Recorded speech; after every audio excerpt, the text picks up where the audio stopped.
What's up, ladies and gentlemen? It's your boy, Omni-sensei. Welcome to What If I Was in Marvel as Spider-Man? Conqueror of Multiverse, Part 16. Hit that thumbs up. Subscribe to the channel if you haven't subscribed. Also, remember to check out the original story, link in the description. Without further ado, let's get into it.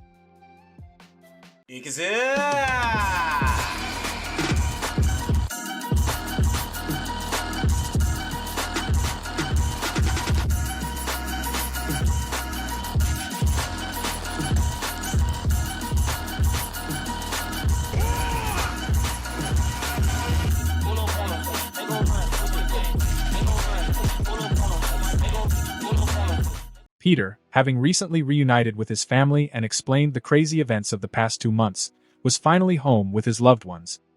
He sat on the couch, taking a moment to savor the feeling of normalcy and peace, as MJ nestled close to him.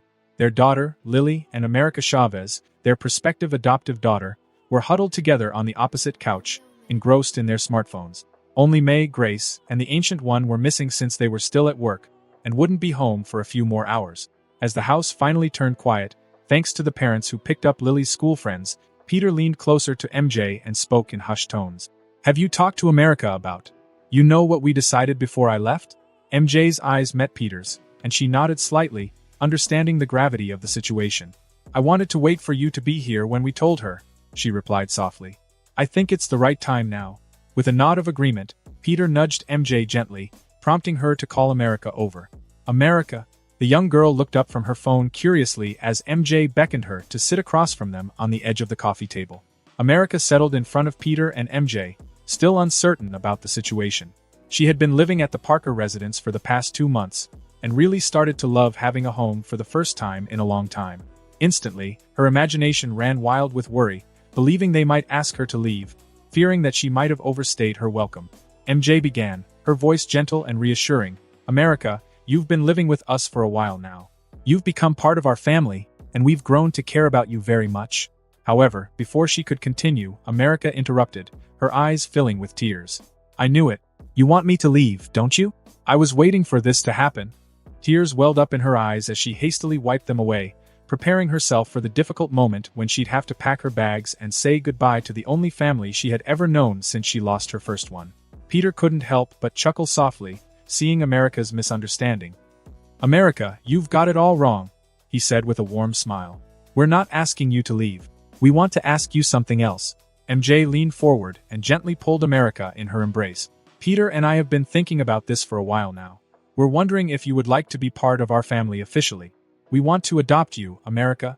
America was struck by this sudden revelation, her emotions running high. She had always been afraid that growing close to them would mean losing them someday. Now, the fear of being left behind began to melt away, but new doubts arose. Would getting adopted mean betraying her real parents, who might still be out there, lost in the multiverse? MJ recognized the turmoil in America's eyes and gave her a comforting squeeze. "America, we don't want to take away your right to find your real parent.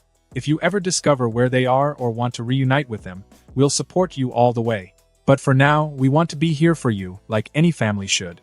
You're just a child, and you deserve a stable home." Lily, unable to contain her excitement, chimed in, "I'd love to have a sister." She hopped up out of the couch, vibrating either excitement. "Say yes, America." "Oh, okay," America muttered lowly, accepting their offer. Tears glistened in America's eyes once again, but this time, they were tears of happiness and relief. She was overcome with emotion, unable to put her gratitude into words. Peter reached out and placed an arm around MJ's shoulder, sandwiching America between them. Lily, thrilled to have a new sister, leaped onto Peter's lap, adding to the joyous family embrace. As the Parker family enjoyed a loving moment on the couch, the front door of their home swung open abruptly, revealing a surprising trio. Walking through the entrance was none other than Ned, clad in his makeshift Superman costume, and Batman and Superman, now dressed in normal clothes. Their superhero suits were neatly packed in backpacks, which they wore on their back. Ned's eyes widened as he stepped inside, his homemade cape flapping dramatically. "Peter, you're back," he exclaimed with pure excitement. His eyes darted around the room and took in the heartwarming scene. He soon realized he might have walked in on a family moment and hesitated. "Oh, did I interrupt something?" Peter chuckled and waved it off, recognizing the longing in his best friend's eyes. "It's okay, Ned. We were just having a moment. Come here." He got up from the couch and approached Ned, giving his friend a warm hug. "I've missed you, buddy. How have you been?" Ned reciprocated the hug with enthusiasm, patting Peter on the back. "I've been fine, but I've got a lot to tell you." He finally noticed the presence of two unfamiliar individuals in the room. "Oh right, this is Clark and Bruce. They said that they might know you, so I brought them along." Clark and Bruce exchanged nods of greeting. Clark offered a polite smile while Bruce, ever the stoic one, kept a neutral expression. They weren't sure how much they could reveal about their true identities, not to mention Peter's. All they knew was that Ned was unaware of the complexity of the situation. "I have to admit, I didn't expect to see you two so soon." Peter was certainly surprised. "How did you guys meet, Ned?" Clark cleared his throat, considering his words carefully. "We actually met at Comic-Con," he explained, eliciting a smirk from Peter, who realized that they must have found out about their fictional counterpart. "Ned's been a great friend." Ned, always curious, turned to Peter, his eyes filled with questions. "Peter, how do you know Clark and Bruce?" Peter smirked mischievously. "Who doesn't know Batman and Superman?" Question mark. Ned just looks at Peter oddly, clearly confused. MJ rose from the couch, followed by Lily and America, who was no longer crying but had rather a curious look in her eyes. They stared at the two newcomers, shocked to see Batman and Superman standing before them in the flesh. Ned looked at Lily and America, then at Batman and Superman, and started grinning. "Guys, what's going on? Why does it feel like I'm missing something here?" Lily and America, fully aware that they were in the presence of the actual Batman and Superman, couldn't contain their excitement. Their faces lit up as they practically bounced on their feet. "Wow, you're really Batman and Superman!" Lily exclaimed, her eyes gleaming with wonder. "Have you seen your movies yet?" America added, "How many bad guys have you caught? Did you meet the Joker? He's so cool. Is the Batcave as cool as it looks in the comics?" Batman and Superman were unsure how to handle this, and wanted to answer their questions, but they froze upon hearing America call the Joker cool. "Listen here, the Joker is not cool. He's a murderous psychopath." They immediately started lecturing the girls. Ned watched in confusion, unsure if the conclusion that he was coming to was the correct one. "They can't be the real Batman and Superman, can they?" Then, turning to Peter, Ned couldn't help but ask. "Peter, what's the hell's going on?" Peter smirked, knowing Ned is going to freak out. "They're real, Ned. I had some business in another universe, so I had to use that multiverse traveling ship I was telling you about. As you can see, somehow, I ended up in the DC universe, and brought back a couple tagalongs for a field trip." Ned's eyes widened. His confusion morphed into excitement, which then turned into shock as he fainted, collapsing onto the floor, his mind unable to process the incredible revelation. Everyone looked down at the unconscious Ned, feeling sorry for him since they knew Peter could have broken it to him more gently. Peter, on the other hand, couldn't contain his laughter as he fell back into the couch, holding his stomach. "Ha ha! Is he going to be all right?" Superman asked worriedly, pointing down at Ned. MJ shook her head. "He'll be fine. He's actually an Avenger, like us. His body is enhanced by the super soldier serum. He's far more durable than you realize." Superman raised a brow. "Super soldier serum? Like us?" Batman asked curiously. "I'll explain in a moment," she says as she turns to Peter. "This is your fault, so either wake him up or go put him in one of the guest rooms." "Sure." Peter nodded as he stood up, controlling his laughter as he grew Ned over his shoulder. "Be right back."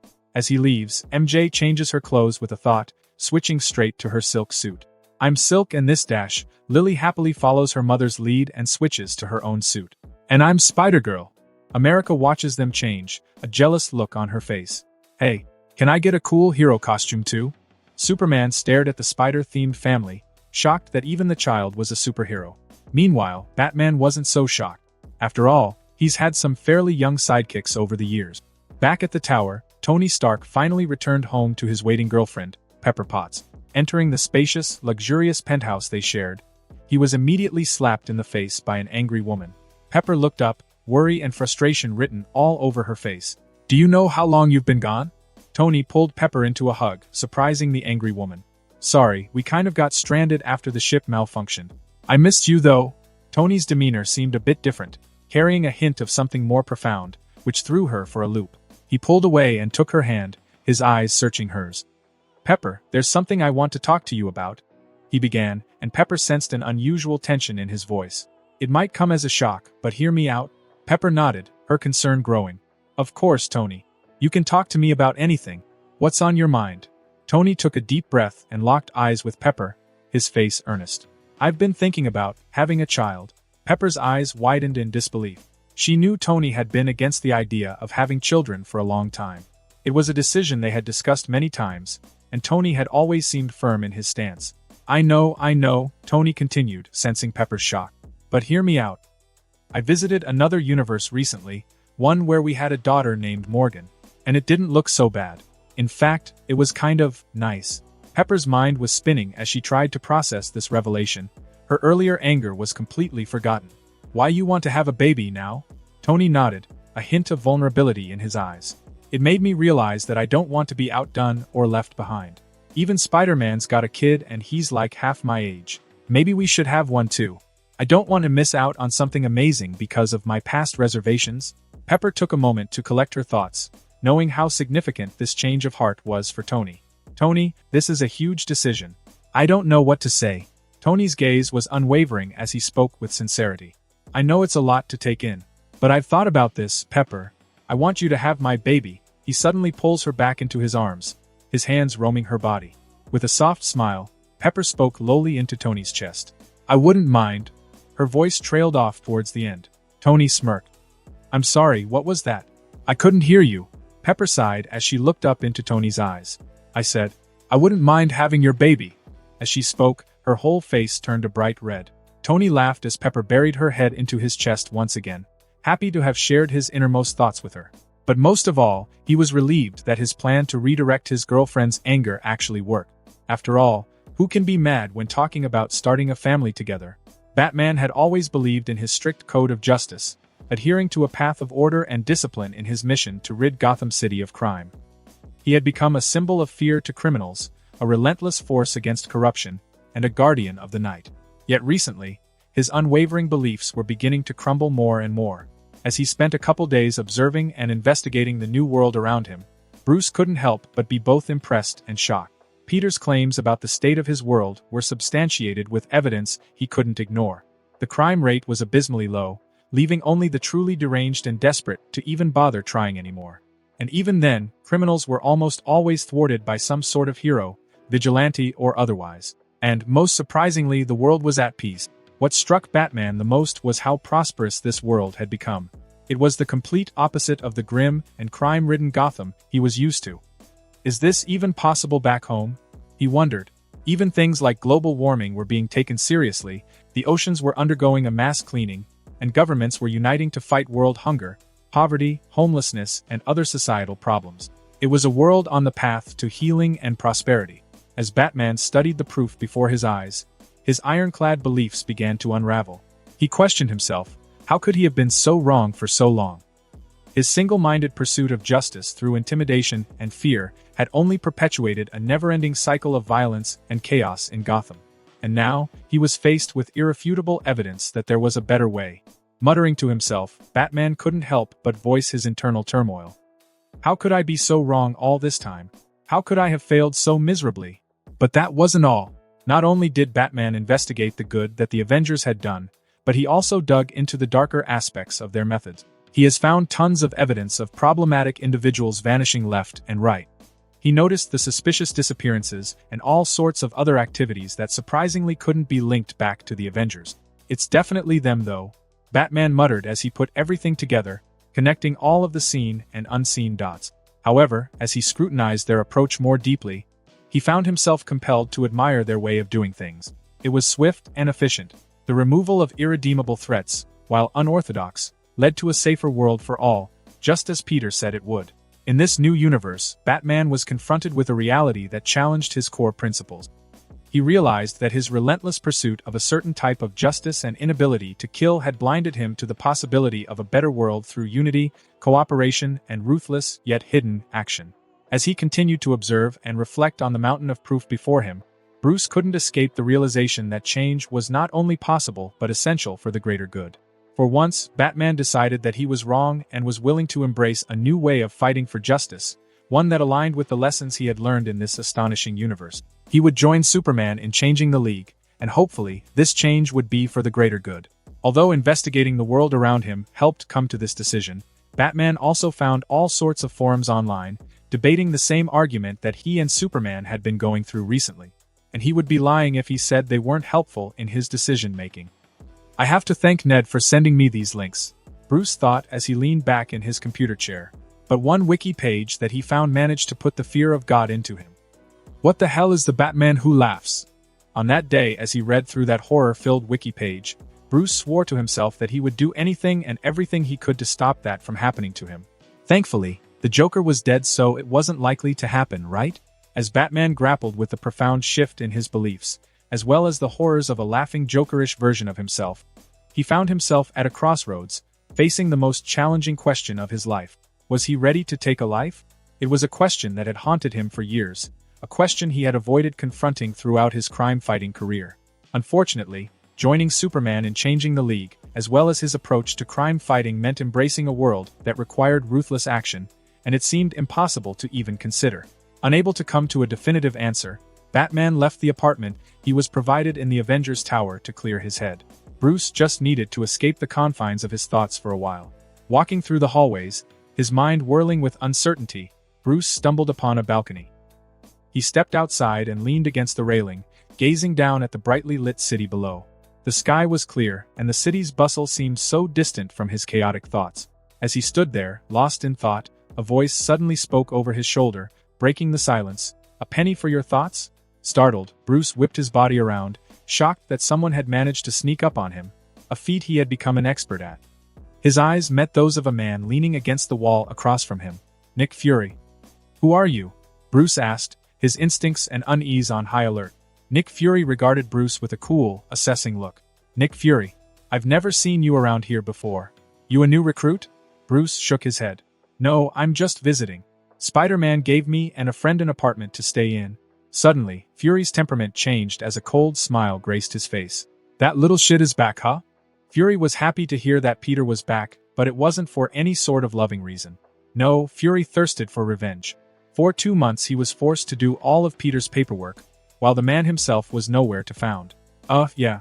Bruce nodded, confused by the mix of hostility and glee he felt from Fury. Fury filed away his revenge for later as he eyed Bruce. "So, what's got you so troubled?" Bruce found himself hesitant to share his internal struggles, but he couldn't help but respond with another question, a heavy one that weighed on his conscience. "Have you ever killed someone before? What does it feel like? Is it hard?" Fury raised a brow, understanding the gravity of the conversation. "This shit got real fast." Fury sighed, knowing that this was a topic that couldn't be taken lightly. "Killing," he began, his voice tinged with experience, "is easier than you might realize, especially when it comes to normal people. A few pokes of a knife, a bullet to the heart, the brain, or other vital areas, and most people die quite quickly, without much fanfare. And once you've crossed that line, the initial sickening feeling that accompanies it slowly dissipates. It becomes easier with every kill."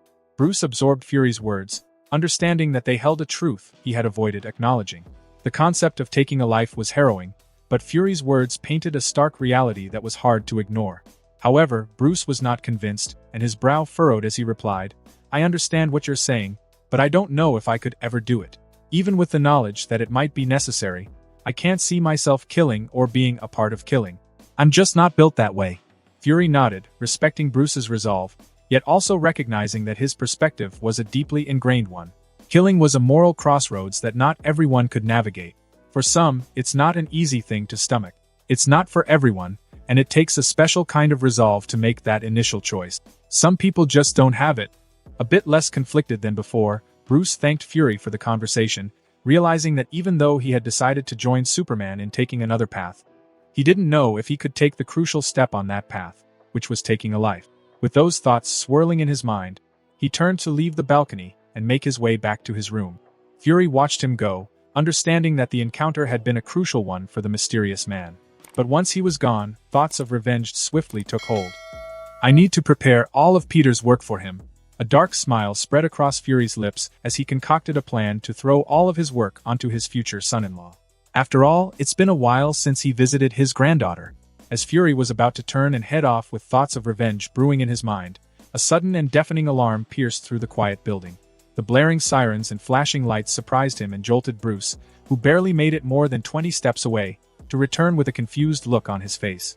Bruce rushed back to Fury, concern etching his features. He asked urgently, "What's going on?" Fury's stern expression mirrored Bruce's worry, and he quickly tried to access information. "I don't know. Let me check." He reached for a device on his belt. But before he could, a calm and digitized voice resonated through the area, and Bruce and Fury both turned their attention to it. It was Jarvis.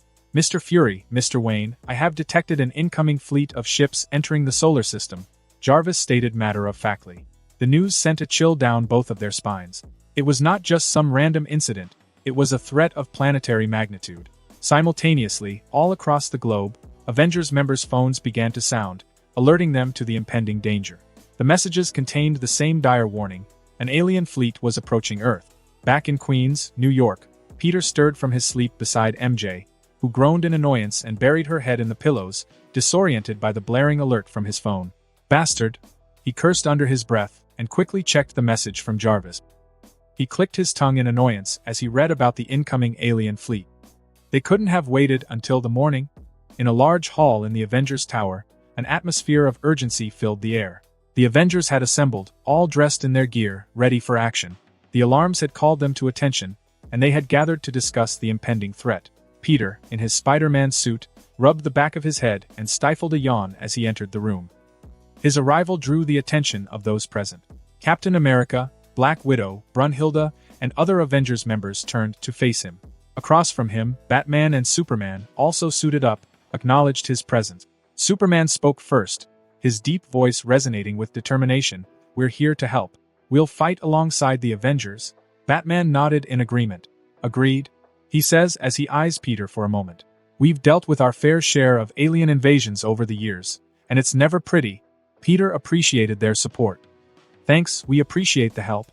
As the conversation continued, Natasha stepped forward and informed Peter, "Fury and the rest of the council are waiting for you in the council chambers." Peter nodded and made his way past the many Avengers and entered the double doors leading to the council chambers. Inside the chamber, Peter found a formidable assembly.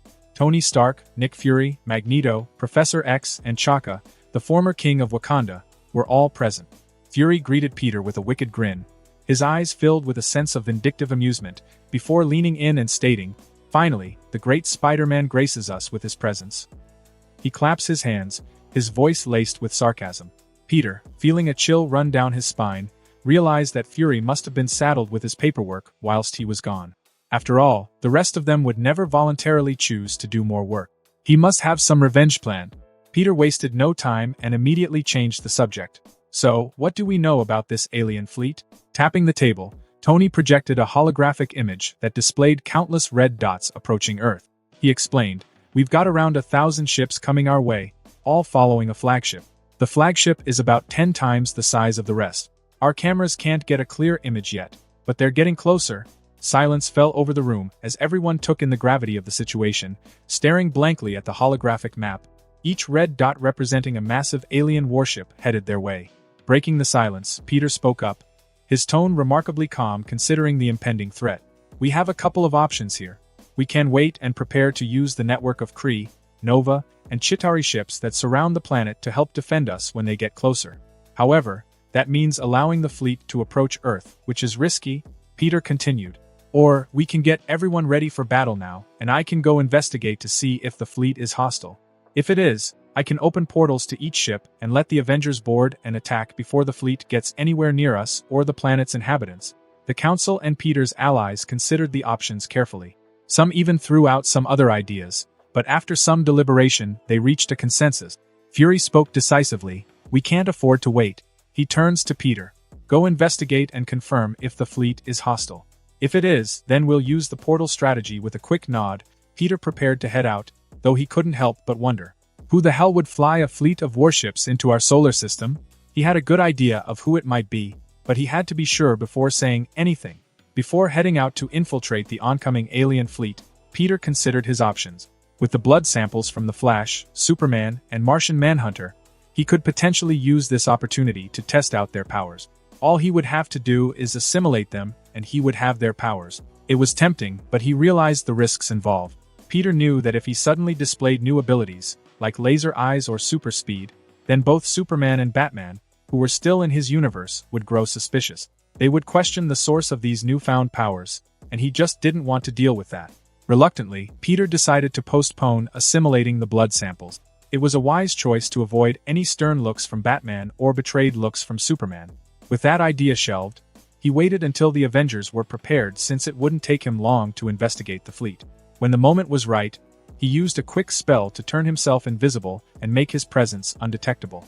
Then, he opened a portal and stepped onto the flagship of the approaching alien fleet.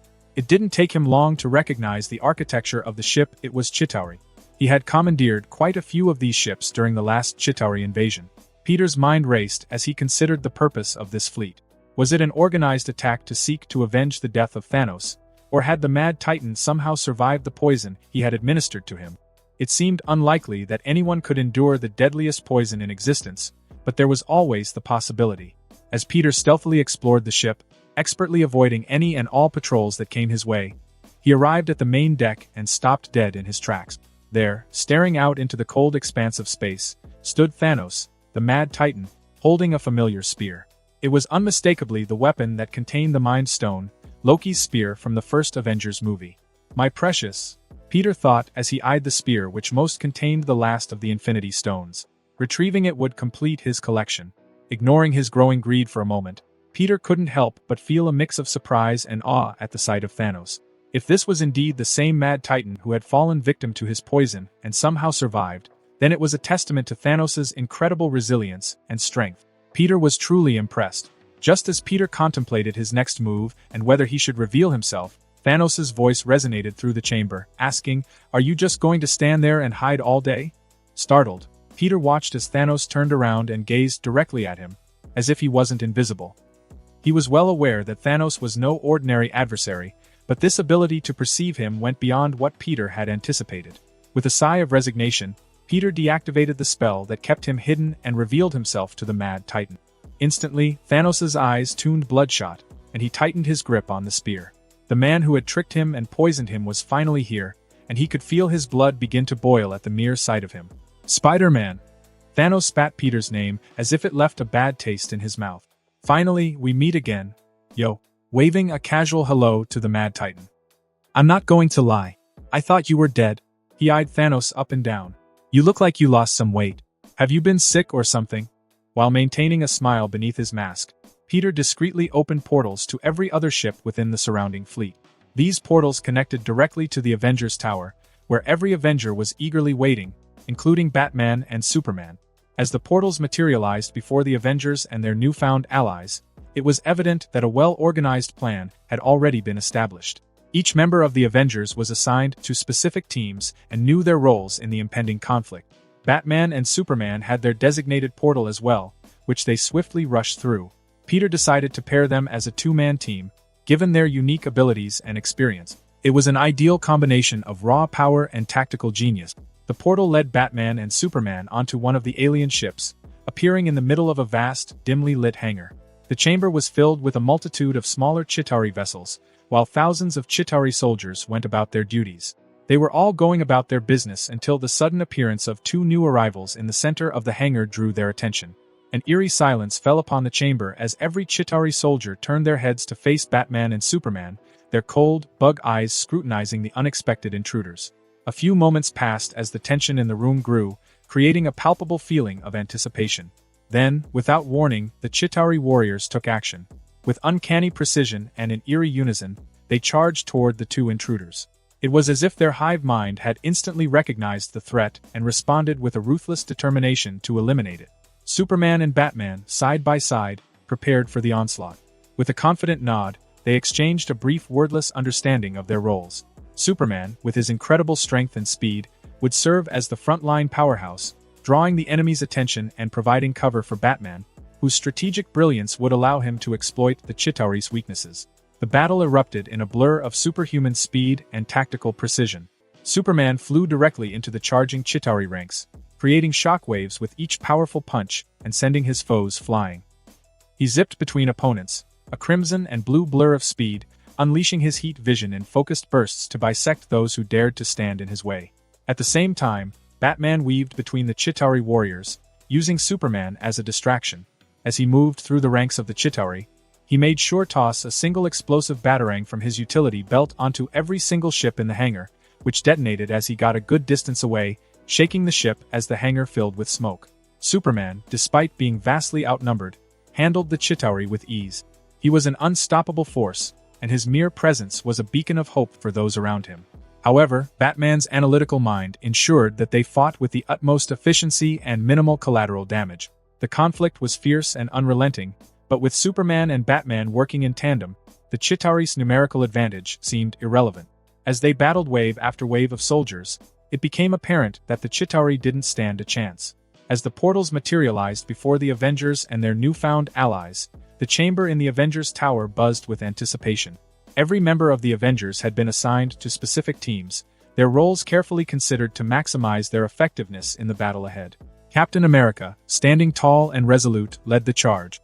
His vibranium shield was a shining beacon of hope for his team as he, Peggy Carter, and Bucky Barnes stepped through their portal, leading to one of the many ships in the oncoming alien fleet. Their combined skills, agility, and combat prowess made them a formidable trio. Brunhilde, accompanied by her Valkyrie sisters, embarked into dozens of portals, leaping headfirst into battle for the first time since their resurrection. Their combination of mystical power and divine might made them a force to be reckoned with. Similar to the Valkyrie, Black Widow led the Man-Widows of Nightingale through a portal, each of them armed with the best laser pistols and rifles that the Avengers had. Meanwhile, Hawkeye, Falcon, and other low-level Avengers poured through another portal. Peter and the rest of the Council decided to bunch all of the rather weak Avengers into one team, where they can combine their meager skills into a formidable force. Ant-Man and the Wasp, utilizing their unique size-changing abilities, slipped into the alien ships undetected, seeking strategic opportunities to disrupt the enemy's operations from within. Peter didn't bother calling Hank and Janet since they were a bit old to be fighting off alien invasions. But most of all, he just didn't want to force the newly divorced pair to see each other. After all, the divorce is still pretty fresh. After rescuing Janet from the quantum realm and returning home, Hank had some time to really think about the fact that Janet found love again and moved on without him, which then resulted in the two separating. Hank didn't really blame her, as he'd always loved Janet, but he just couldn't bring himself to be with her anymore, which saddened both of them, including their daughter, Hope. But thankfully, Hope was a 34-year-old woman, so she didn't take it too hard. And from what Peter has heard, the two are still amicable, but he just didn't want to deal with any drama. Yeah, no thanks, Peter thought at the time. With every portal, a distinct and powerful group entered the fray. The plan was orchestrated with precision, ensuring that each team was ready and able to succeed in their mission. As the Avengers emerged from their portals onto different ships within the fleet, they faced the same eerie silence and the cold, unfeeling eyes of the Chitauri. A moment of tense anticipation filled the air, mirroring the situation Batman and Superman had confronted. Then, chaos erupted. The Avengers leaped into action, each group engaging the Chitauri forces with their distinct style and abilities. Captain America's shield was a blur of red, white, and blue as he deflected energy blasts and battered the Chitauri warriors. Black Widow moved with grace and precision, striking with her batons while acrobatically dodging attacks. Brunhilde, armed with her Asgardian sword, radiated strength and confidence as she challenged the alien foes. As each team battled fiercely, the Chitauri's numerical advantage meant little in the face of the Avengers' unwavering determination and combined might. The elements of surprise and teamwork worked to their advantage, creating a rapidly escalating chaos on board the alien vessels. Back on the flagship, the confrontation between Spider-Man and Thanos crackled with tension. They stood on the expansive deck of the Chitauri flagship, their eyes locked in a fierce gaze. Spider-Man couldn't help but compare the Mad Titan's appearance to when they first met. Peter smirked under his mask. Damn, that poison must have really done a number on you, huh? Once a hulking and imposing figure, Thanos now appeared noticeably different, having suffered the consequences of a severe poisoning that left him bedridden for an extended period. His once bulging, Titan-like muscles had shrunk, leaving his frame significantly diminished. The pronounced contours of his imposing physique had faded, replaced by a more lean and shrunken appearance. Despite his regained health, Thanos bore the unmistakable signs of a body weakened by prolonged inactivity and sickness, his once intimidating presence reduced to a shadow of its former self. Thanos angrily gripped the Mind Stone-empowered spear, its intricate engravings shimmering with an otherworldly glow. "And whose fault do you think that is?" he asked in contempt. Each movement he made was both deliberate and graceful, ready to finally get his vengeance. With a taunting grin hidden beneath his mask, Peter's voice was laced with playful mockery. "Would that be little old me?" he asked, pointing directly at himself. But you know, for a guy who's supposed to be dead, you look pretty good. Thanos responded with an amused chuckle, his deep voice resonating through the chamber. Ah, Spider-Man, always the jester, aren't you? As they spoke, both parties began circling each other, probing for weaknesses, testing the waters. Their movements created a captivating spectacle. Being the first to act, Peter kicked off the ground, closing the distance between them with blinding speed. His reflexes were honed to perfection, a result of his arduous training throughout the years. Appearing before the Mad Titan, Peter sent a Spartan kick to his chest. Since you're too afraid, I'll make the first move. Thanos, eye twitching from the annoying comment, met Peter's attack with grace. His superhuman agility allowed him to dodge, though only by a hair's breadth. As they clashed, Peter's superhuman strength and combat skills became evident. His punches and kicks landed with the force of a speeding freight train, and he demonstrated a deep understanding of martial arts. On the other hand, Thanos' superhuman strength was formidable, allowing him to hold his own against Peter's onslaught. Their blows collided with tremendous force, causing shockwaves that reverberated throughout the flagship.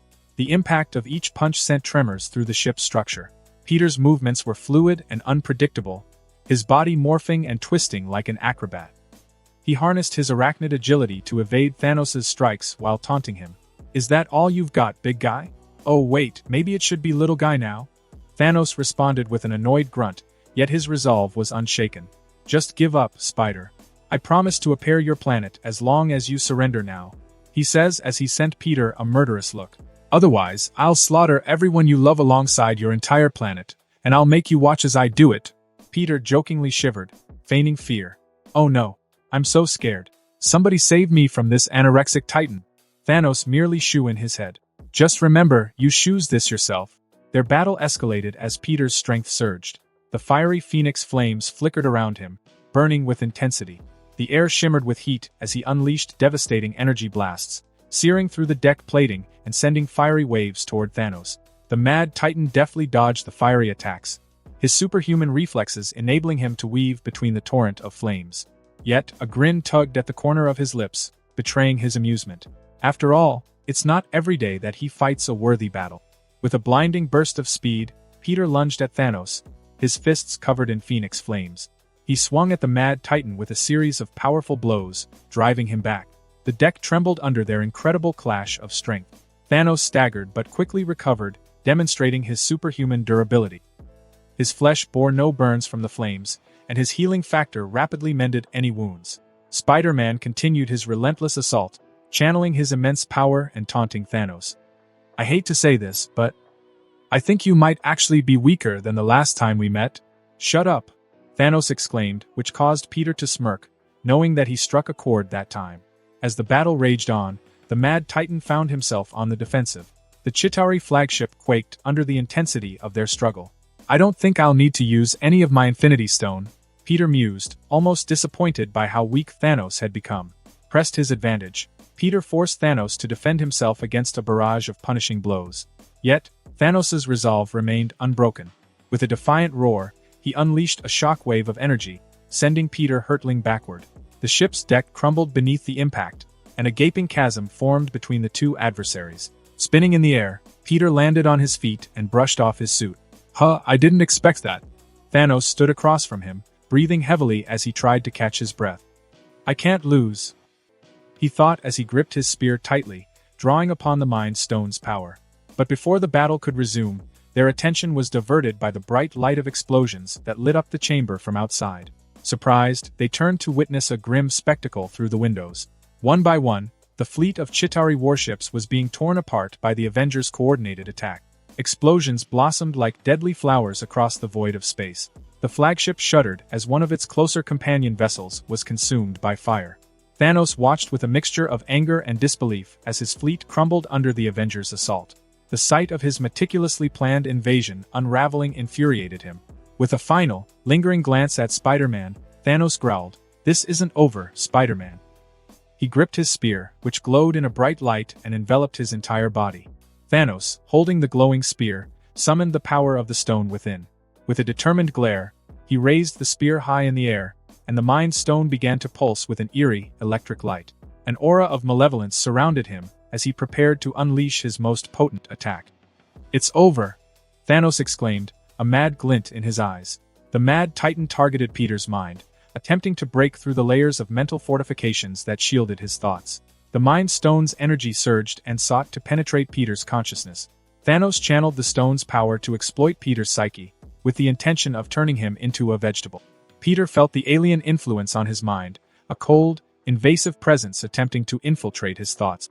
The Mind Stone's power began to bypass his mental defenses, sending sharp shivers down his spine. However, just as the Mind Stone's attack threatened to gain a foothold in Peter's consciousness, it abruptly halted. An invisible barrier, impermeable and unfathomably strong, repelled the invasive energy. Thanos, his expression shifting from confidence to bewilderment, was stunned by the unexpected turn of events. He had assumed that his Mind Stone could pierce through Peter's mental defenses. The realization that his attack had been thwarted left him momentarily disoriented. The reason for this unexplained setback was fairly simple. The presence of the Reality Stone within Peter's body reacted to the intrusion of the Mind Stone's power, creating an inherent defense against any other Infinity Stone. Shit, that was close. Peter let out a relieved breath. Note to self, update my mental shields when I get back. Without wasting a moment, Peter seized the opportunity presented by Thanos' momentary confusion. He kicked off the ground and instantly materialized before the Mad Titan, his superior speed and agility allowing him to strike first. A swift and powerful punch found its mark on Thanos' midsection. The impact sent the Mad Titan flying backward, and he crashed through the ship's metallic walls.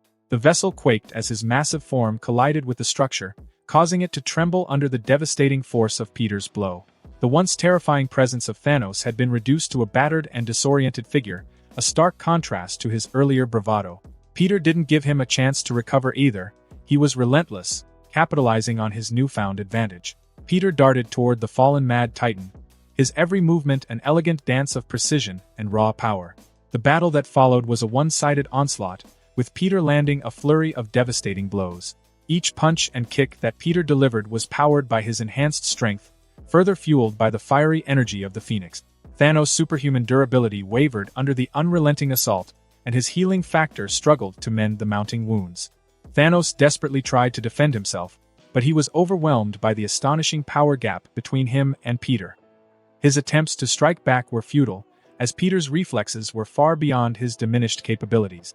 The sound of flesh striking flesh reverberated through the flagship, a constant barrage of punishing blows that seemed unending, leaving Thanos bloody and disfigured. With each strike, Peter taunted his opponent. "You thought you could conquer my planet? Pathetic. You can't even conquer me."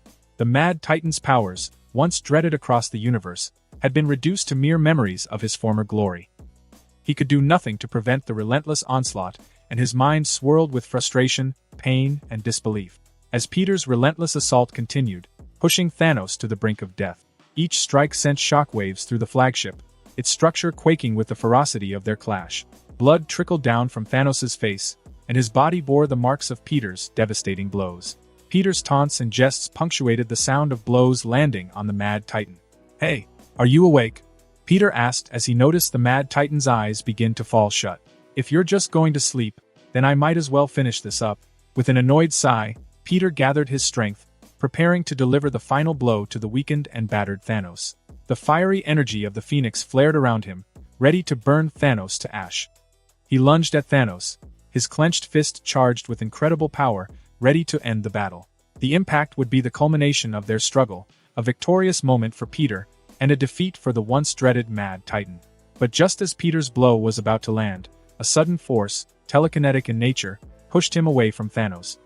He suddenly felt his spider sense tingle, and was immediately sent hurtling through the air, his body accelerating and spinning uncontrollably. The force was powerful, and it took him a moment to regain his bearings. In the chaos of the moment, Ebony Maw, Thanos' trusted follower and servant, had rushed to save his father and lord. As Peter recoiled from the telekinetic assault, Maw knelt beside Thanos, his robes swirling around him. The injured Mad Titan groggily watched with a mix of gratitude and fear as Maw assessed his condition. He had been thoroughly defeated, and his strength had waned. On the other side of the room, Peter gained control of himself and flipped, landing gracefully on his feet. Seeing the man who interrupted their fight, he waved his hand and conjured a portal which opened up behind Maw, swiftly closed the distance between them. In an instant, the dark-clad servant found himself with no time to react. Thanos desperately attempted to warn him, his voice strained, but the warning came too late. Behind why? Before Ma could even react, Peter's hand mercilessly pierced through Ma's back, his fingers tightly seizing the heart that throbbed within. Ugh! Ma's agonizing scream pierced the air, a tortured cry that resonated through the chamber, filling it with torment. Blood cascaded from his mouth as he coughed and sputtered. My apologies, Father." His life force steadily drained away, and his body convulsed as the tight grasp of death overtook him. Thanos watched in grim silence as his devoted servant breathed his last, his body collapsing beside him. The chamber bore witness to the demise of Ebony Maw, who had followed Thanos' every command until the end. A true child of the Mad Titan. As Maw's lifeless body lay still, Peter turned to face the weakened and wounded Mad Titan. The fiery energy of the Phoenix still coursed through his veins as he stood with a hint of triumph.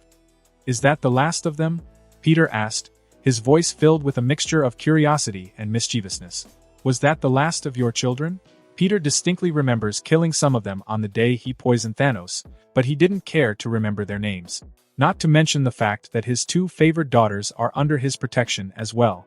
Thanos, breathing heavily, bloodied from his battle with Peter, he met the gaze of the victorious hero. The Mad Titan's expression was one of defeat, his once indomitable spirit now crushed by the weight of his losses. With a defeated sigh, he nodded. "Yes, you've taken everything from me." His words were tinged with resignation, and his eyes held a trace of melancholy.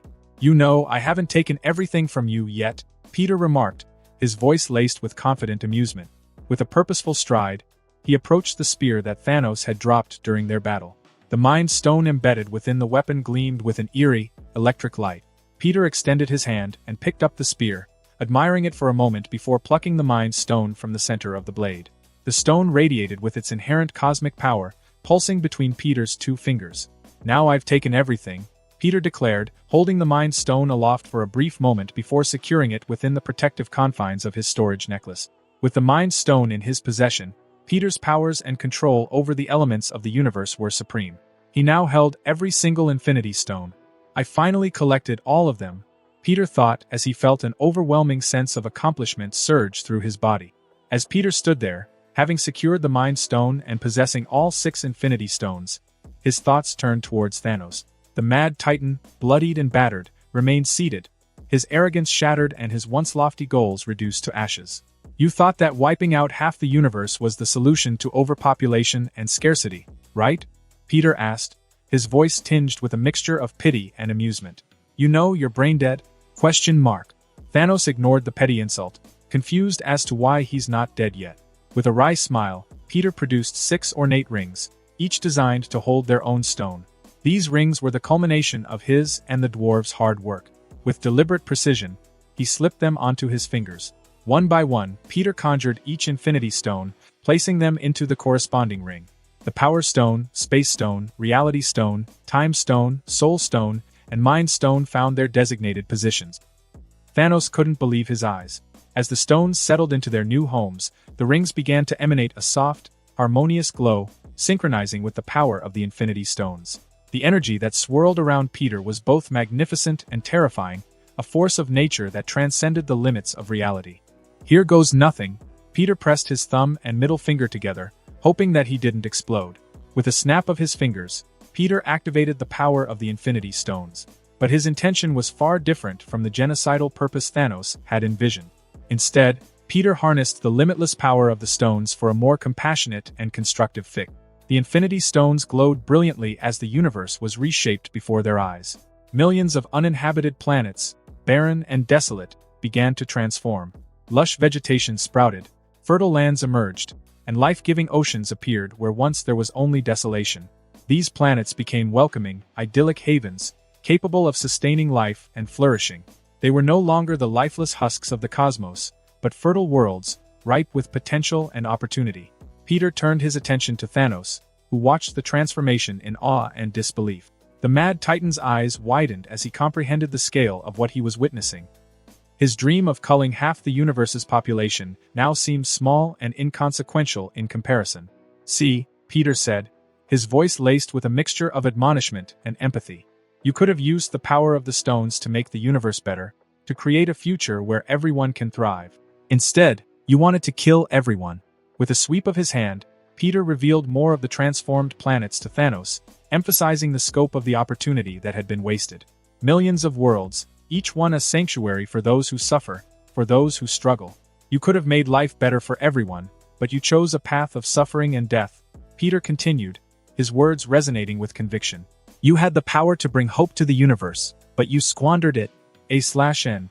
You were the chosen one, Anakin, the Mad Titan. His earlier resolve and arrogance reduced to nothing, could only watch in silence as the universe he had sought to reshape into his own image was transformed by Peter's benevolent use of the Infinity Stones. His dreams of conquest and power crumbled as he came face to face with the realization of his own short-sightedness. As a final, dramatic statement, he raised the spear high in the air, and the phoenix flames that enveloped him swirled around the weapon, intensifying their fiery glow. With a single-handed swing, he brought the empowered spear down with incredible force, severing Thanos' head from his body. The gleaming blade cut through flesh and bone, creating a clean and decisive separation. The Mad Titan's head rolled away from his lifeless body, and his eyes held a permanent expression of defeat. In an instant, the flames spread over the severed head, and Thanos' remains ignited into a pyre of blazing phoenix flames. Peter watched, his eyes locked on the fiery spectacle. The flames consumed Thanos' body, leaving only ashes that scattered along the ship's floor. With the blaze of phoenix flames casting an ethereal glow across the ship, Peter stood amidst the aftermath of the cosmic confrontation. Thanos, once a looming threat, now reduced to ashes scattered across the metallic floor, served as a somber testament to the end of an era.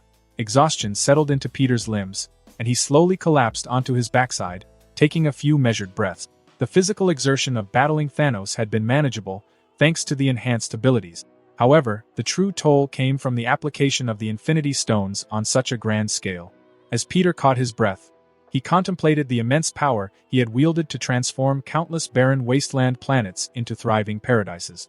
The scope of the endeavor had drained him far more than the physical combat.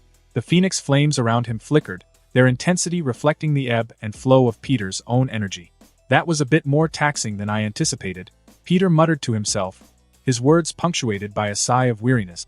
The sheer magnitude of altering the destinies of millions of planets had taken its toll on him, leaving a sense of fatigue that lingered beneath the surface.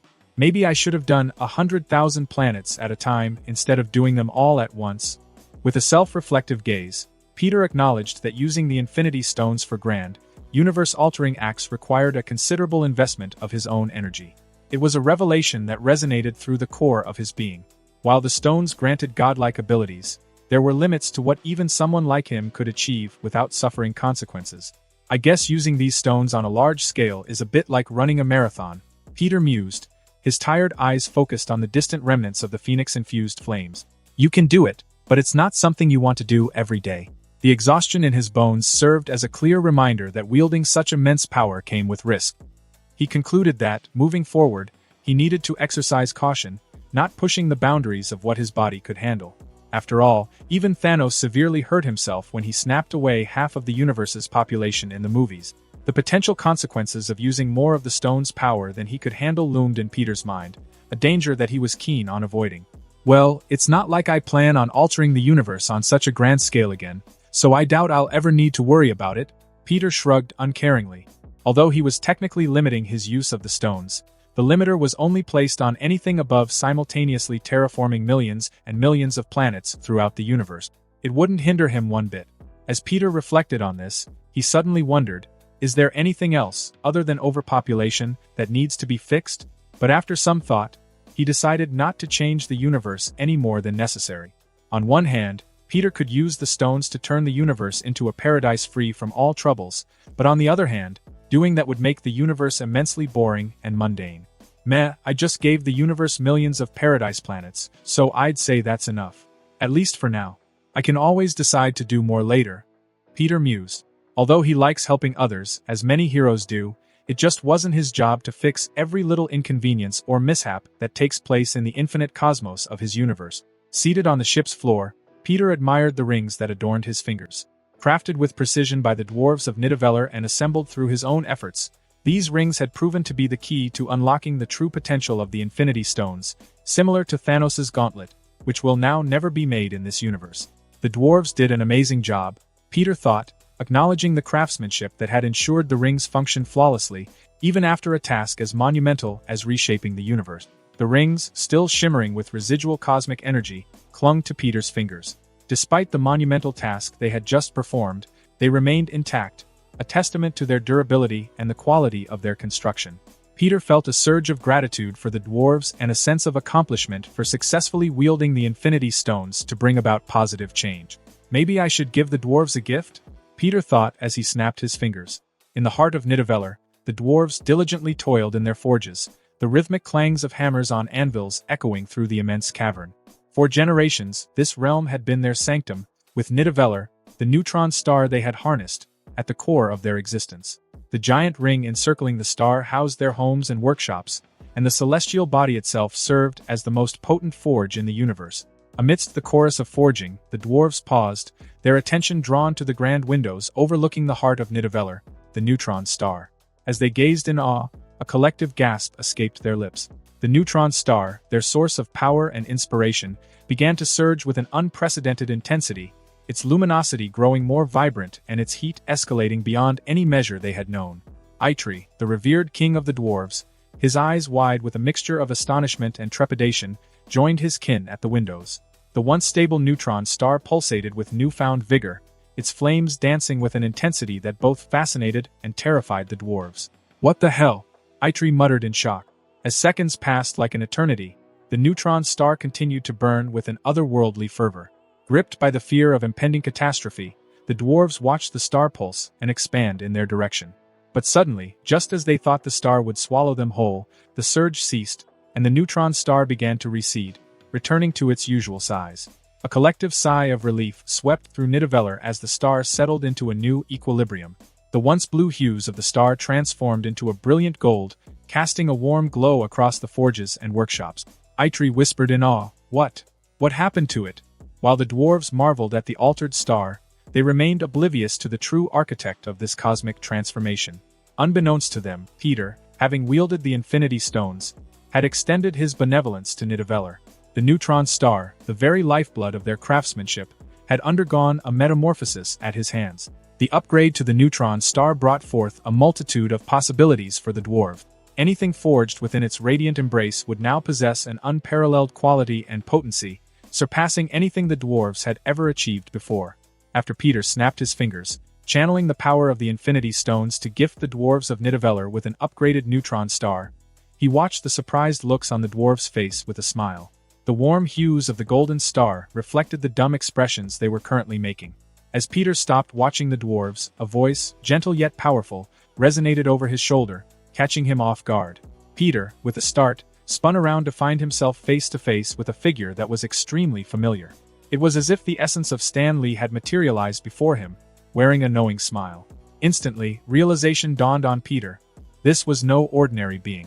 It was the one above all, the supreme deity of the Marvel Multiverse. "That's a very nice thing you've done for the dwarves, and the rest of the universe as well," the figure said, the voice carrying a sense of cosmic wisdom. Peter, still processing the sudden appearance, stammered a surprised greeting. Hello there, sir?" The figure chuckled softly. "No need to be alarmed, Peter. I'm here because it's been a while since someone collected all of the Infinity Stones in this universe." Hopping to his feet, Peter struggled to find the right words, his eyes wide with a mix of fear and awe. Okay, sir?" Although Peter has seen the one above all a few times, he never had a conversation with him. Every time they met, he would be in some sort of disguise and swiftly disappear before he could say anything. The one above all smiled kindly, reassuring Peter.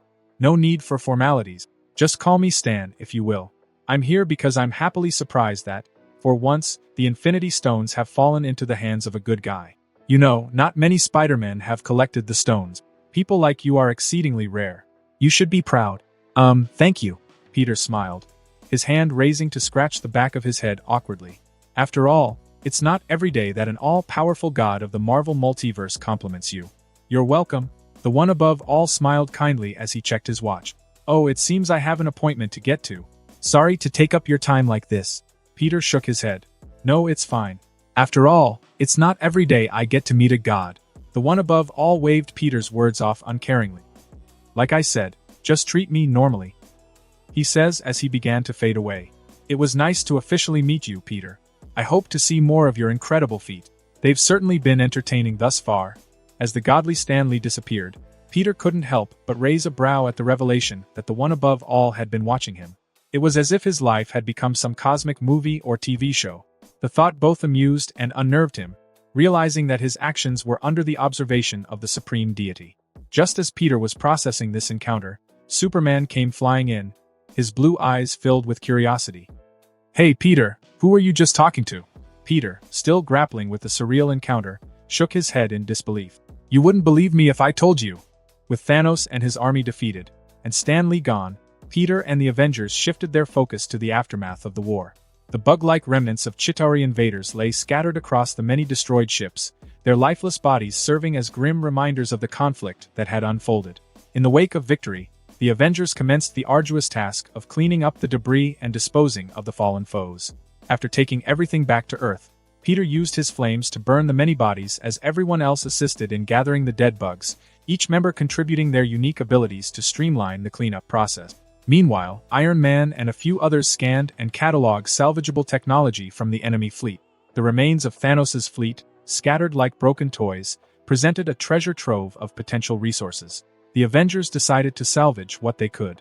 Luckily, the intact vessels, numbering around 50, were deemed salvageable. Tony marked them down as candidates for retrofitting. After all, these warships would make a good addition to the Avengers' growing fleet, especially Thanos' warship, which was damaged from their battle but still usable. As Peter and the Avengers diligently worked on the cleanup process, sorting through the remnants of the Chitauri forces and gathering salvageable technology, Superman and Batman found a moment to discuss matters of principle. Away from the clatter of debris and the hum of machinery, they stood side by side, admiring the Avengers' work. Batman spoke, his voice low and hesitant. "Clark." Superman turned to Batman with a serious expression. "What's the matter?" Batman, ever stoic behind his cowl, looked toward his fellow League member. He had been dreading this conversation ever since he changed his mind. "I never thought I'd say this, but I've come to agree with your new views," Batman admitted, his gravelly voice carrying a reluctant admission. "I've seen the evidence, analyzed the data, and considered the peaceful state of this world. Killing certain criminals for the greater good makes sense?" Superman, visibly surprised by Batman's sudden admission, raised an eyebrow. "I never thought I'd hear you say that. Why the change of heart?"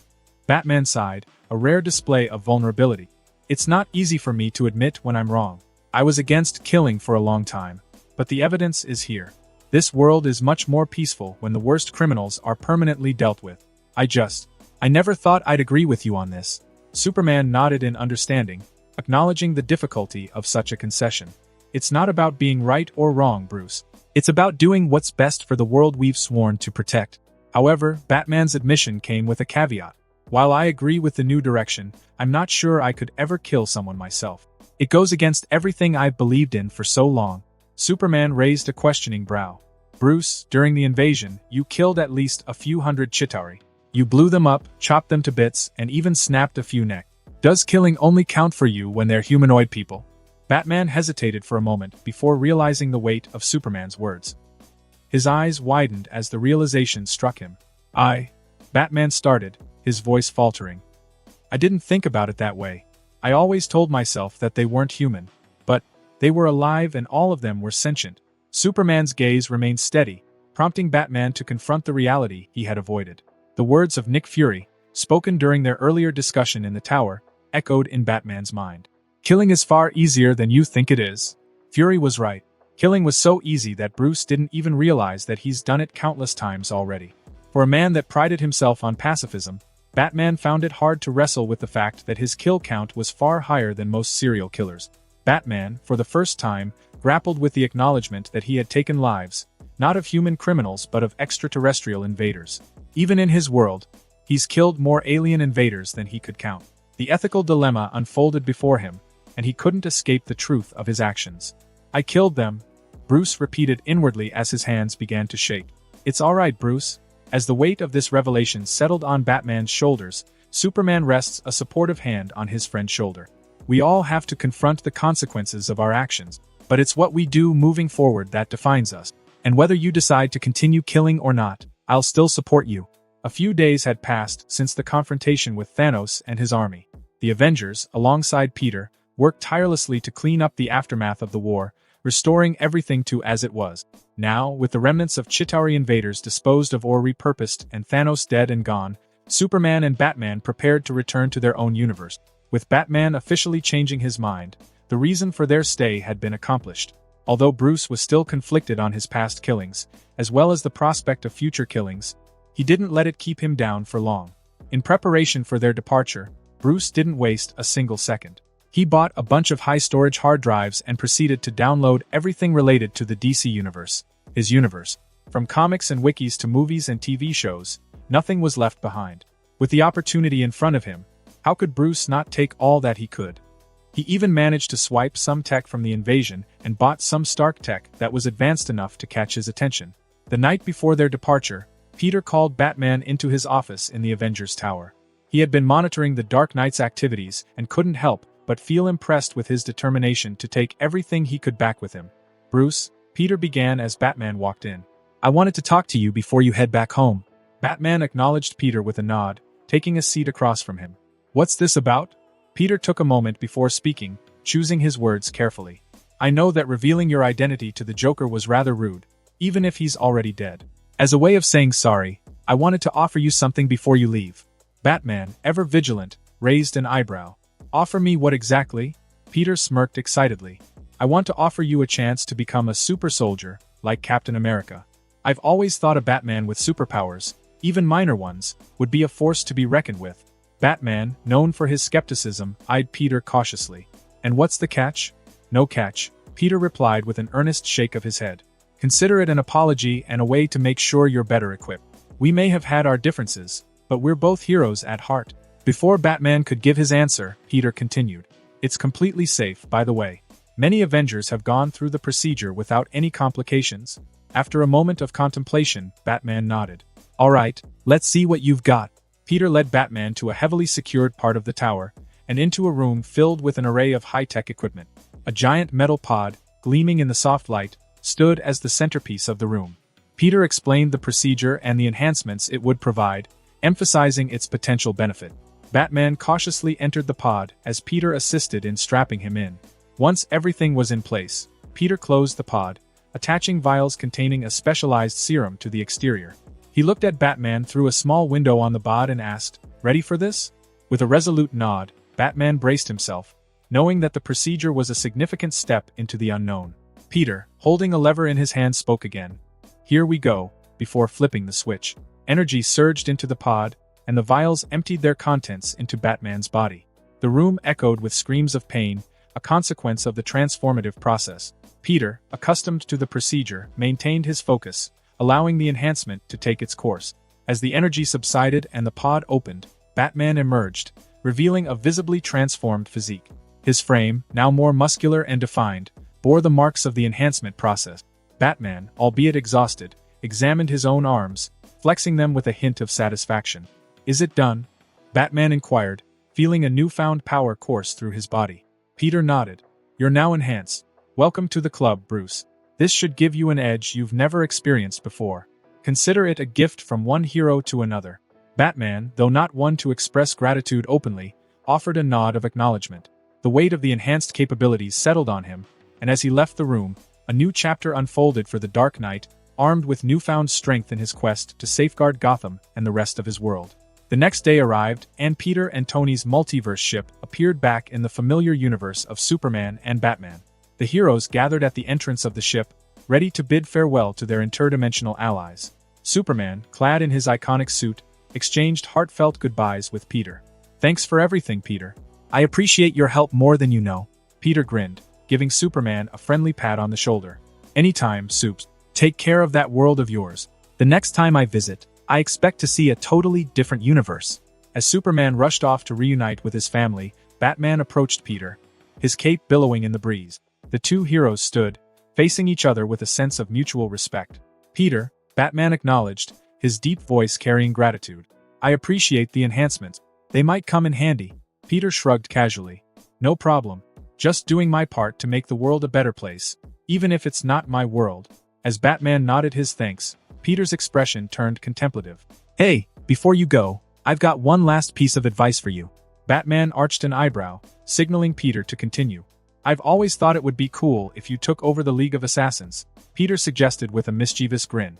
You know, turn them into a group of heroes like yourself. Now that you're a super soldier, it would be easier than ever to dethrone Ra's al Ghul. Batman, ever stoic, took a moment to mull over the suggestion. The idea of leading an organization known for its lethal methods towards a more noble cause had its merits, though the ethical complications weren't lost on him. Tony, wiggling his eyebrows suggestively, chimed in, and it helps that Ra's al Ghul's daughters are both hot. And at least one of them usually has the hots for Batman in the comics. Batman rolled his eyes at Tony, but couldn't help a subtle smirk. I'll consider it. As Batman was about to leave, Peter tossed a small, sleek phone to him. Take this. It connects to a group chat. Just in case of emergencies or if you ever want to catch up on superhero gossip across the multiverse. Batman inspected the phone for a moment before pocketing it.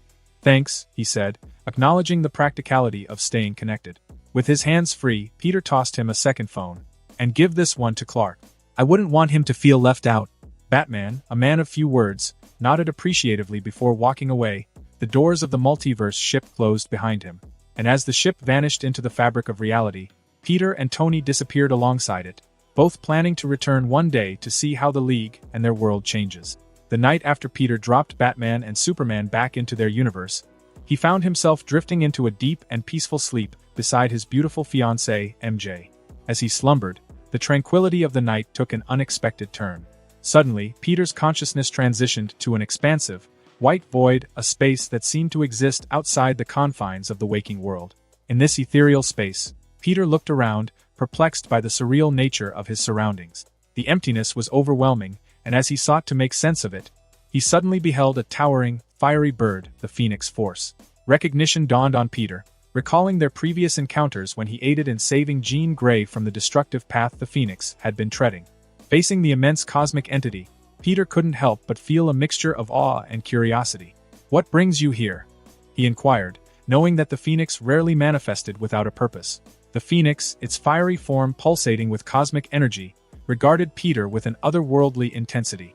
You and I have unfinished business. It resonated, its voice echoing within the void. Peter raised an eyebrow, his spider sense tingling with anticipation. Unfinished business? Is this about the deal we made? Didn't you say that I could do it in my own time? The Phoenix, in its majestic yet enigmatic way, began to unveil the nature of their cosmic pact. Indeed, our arrangement was one of balance, a symbiosis. I allowed you to keep living after stealing the power of the Phoenix, and in return, you were to aid in the destruction of barren planets across the universe. The ashes of those worlds would serve as the fertile ground for new life, reborn through my cosmic flame. Peter, thoughtful, nodded as he recalled the terms of their deal. I remember. So what's this about? He asked in annoyance, ready to get back to sleep. I have to get up and work on some adoption papers in the morning, so can we make this quick? The Phoenix eyed Peter, holding back the urge to burn him into dust. Things have changed. You found a different way to complete our deal. You've turned millions of desolate planets into flourishing paradises, and in doing so, you inadvertently fulfilled our agreement in a rather unexpected manner. Oh, that makes sense. Peter nods his head. So, is our business finished? The Phoenix let out an uncharacteristic sigh. Yes, our business is concluded. Although your actions align more with the preservation of life than its destruction, the outcome is still the same. So, we good. Peter looked around, his tired eyes searching for the exit. Why was he so respectful to him? But with me he's like this. The Phoenix thought, its ethereal flames pulsating with a sense of annoyance. Yes, Peter, we are. Your actions have brought balance in its own way. The cosmic scales are tipped in favor of creation, and I find satisfaction in the life that now thrives across the cosmos. The cycle continues, and you have played your part? Peter turned around in a circle, looking for a way out. Glad to hear that. So which way leads back to my bed? The Phoenix rolled its eyes as its flames flared, blinding Peter as it encompassed the entire space. Goodbye, Peter. Hey, wait a minute dash as the fire of the Phoenix encompassed him. Peter felt a sense of closure before returning back to his bedroom, where he found MJ cuddled up next to him, sleeping with her head on his chest. Did she have to scare me like that? Peter thought as he wrapped his arms around his fiancée and drifted off to sleep once again. Months after Batman and Superman returned to their universe and the peculiar encounter with the Phoenix, Peter's life settled into a familiar rhythm. The adrenaline-fueled escapades with interdimensional heroes and cosmic entities gave way to the everyday challenges of being a normal person. One significant change in Peter's life involved the official adoption of America Chavez, the dimension-hopping little girl. Now proudly carrying the name America Chavez Parker, she became a full-fledged member of the Parker family. However, since she wasn't from this world, she didn't have any papers, which were needed for the adoption. Peter, seasoned in the art of forging identities at this point, took charge of securing America's place in this world. Birth certificates, social security numbers, and a trail of paperwork were orchestrated seamlessly, ensuring America's newfound identity was recognized by the institutions of this reality. She adapted swiftly to her new life, and the Parker household gained another occupant. While Peter was busy sorting out legal matters, life outside his immediate concerns kept moving as well. A surprising turn of events graced the lives of those closest to him. Tony Stark, the genius billionaire, playboy, philanthropist, found himself facing an unexpected role: fatherhood. Pepper, his longtime companion, revealed that she was pregnant, a revelation that reverberated through the Avengers community. A couple of months into Pepper's pregnancy, the news brought a unique mix of joy and astonishment to every Avenger. Tony, known for his man-whoring and hatred of children, suddenly had a baby on the way, and yet, he embraced the prospect of becoming a father with anticipation. The impending arrival of a Stark heir became a topic of discussion among the Avengers, marking a different kind of adventure for the eccentric genius. Meanwhile, in the heart of New York City, Peter and MJ embarked on another monumental journey: the planning of their wedding. The process, driven by MJ's meticulous attention to detail, Aunt May's maternal guidance, and the support of MJ's mother, Grace, unfolded with its fair share of laughter and occasional stress. Peter, being the easygoing groom that he is, offered his ideas when prompted but willingly let the women in his life steer the ship. The bridal gowns, floral arrangements, and venue selections became the focal points of discussion during family gatherings and late-night planning sessions. Aunt May, having been through the joys and challenges of Peter's superhero life, was determined to make this wedding a memorable celebration. In the midst of mundane yet meaningful tasks, Peter couldn't help but reflect on the journey that led him to this point. From interdimensional adventures to facing cosmic entities, his life was a tapestry woven with threads of the extraordinary. Yet, in the quiet moments of planning a wedding and preparing paperwork for adoption, the ordinary part of his life became the harder part. Soon enough, the day of Peter and MJ's wedding finally arrived, and New York City embraced the occasion with clear skies and a gentle breeze. The chosen venue, a picturesque garden adorned with vibrant flowers and elegant decorations, set the stage for a celebration that would mark the union of two extraordinary lives. As the ceremony drew near, Peter, clad in a classic black suit, nervously awaited his bride at the altar. Beside him, Tony and Ned stood in their own suits, each of them chosen to be Peter's best men. He didn't want to exclude either of them, so he made them both his best man, which seemed to work as neither had any complaints. The subtle hum of excitement resonated through the air, mingling with the soft whispers of family and friends who gathered for this special day. Aunt May, beaming with pride, sat in the front row close to Peter, offering words of encouragement as she observed the guests arriving. Stepping out of a private room, MJ, dressed in a breathtaking white gown that flowed gracefully around her, found her father, Nick Fury, waiting for her. The stern and formidable Avengers councilman softened as he looked at his daughter, conveying the depth of his emotions on this significant day.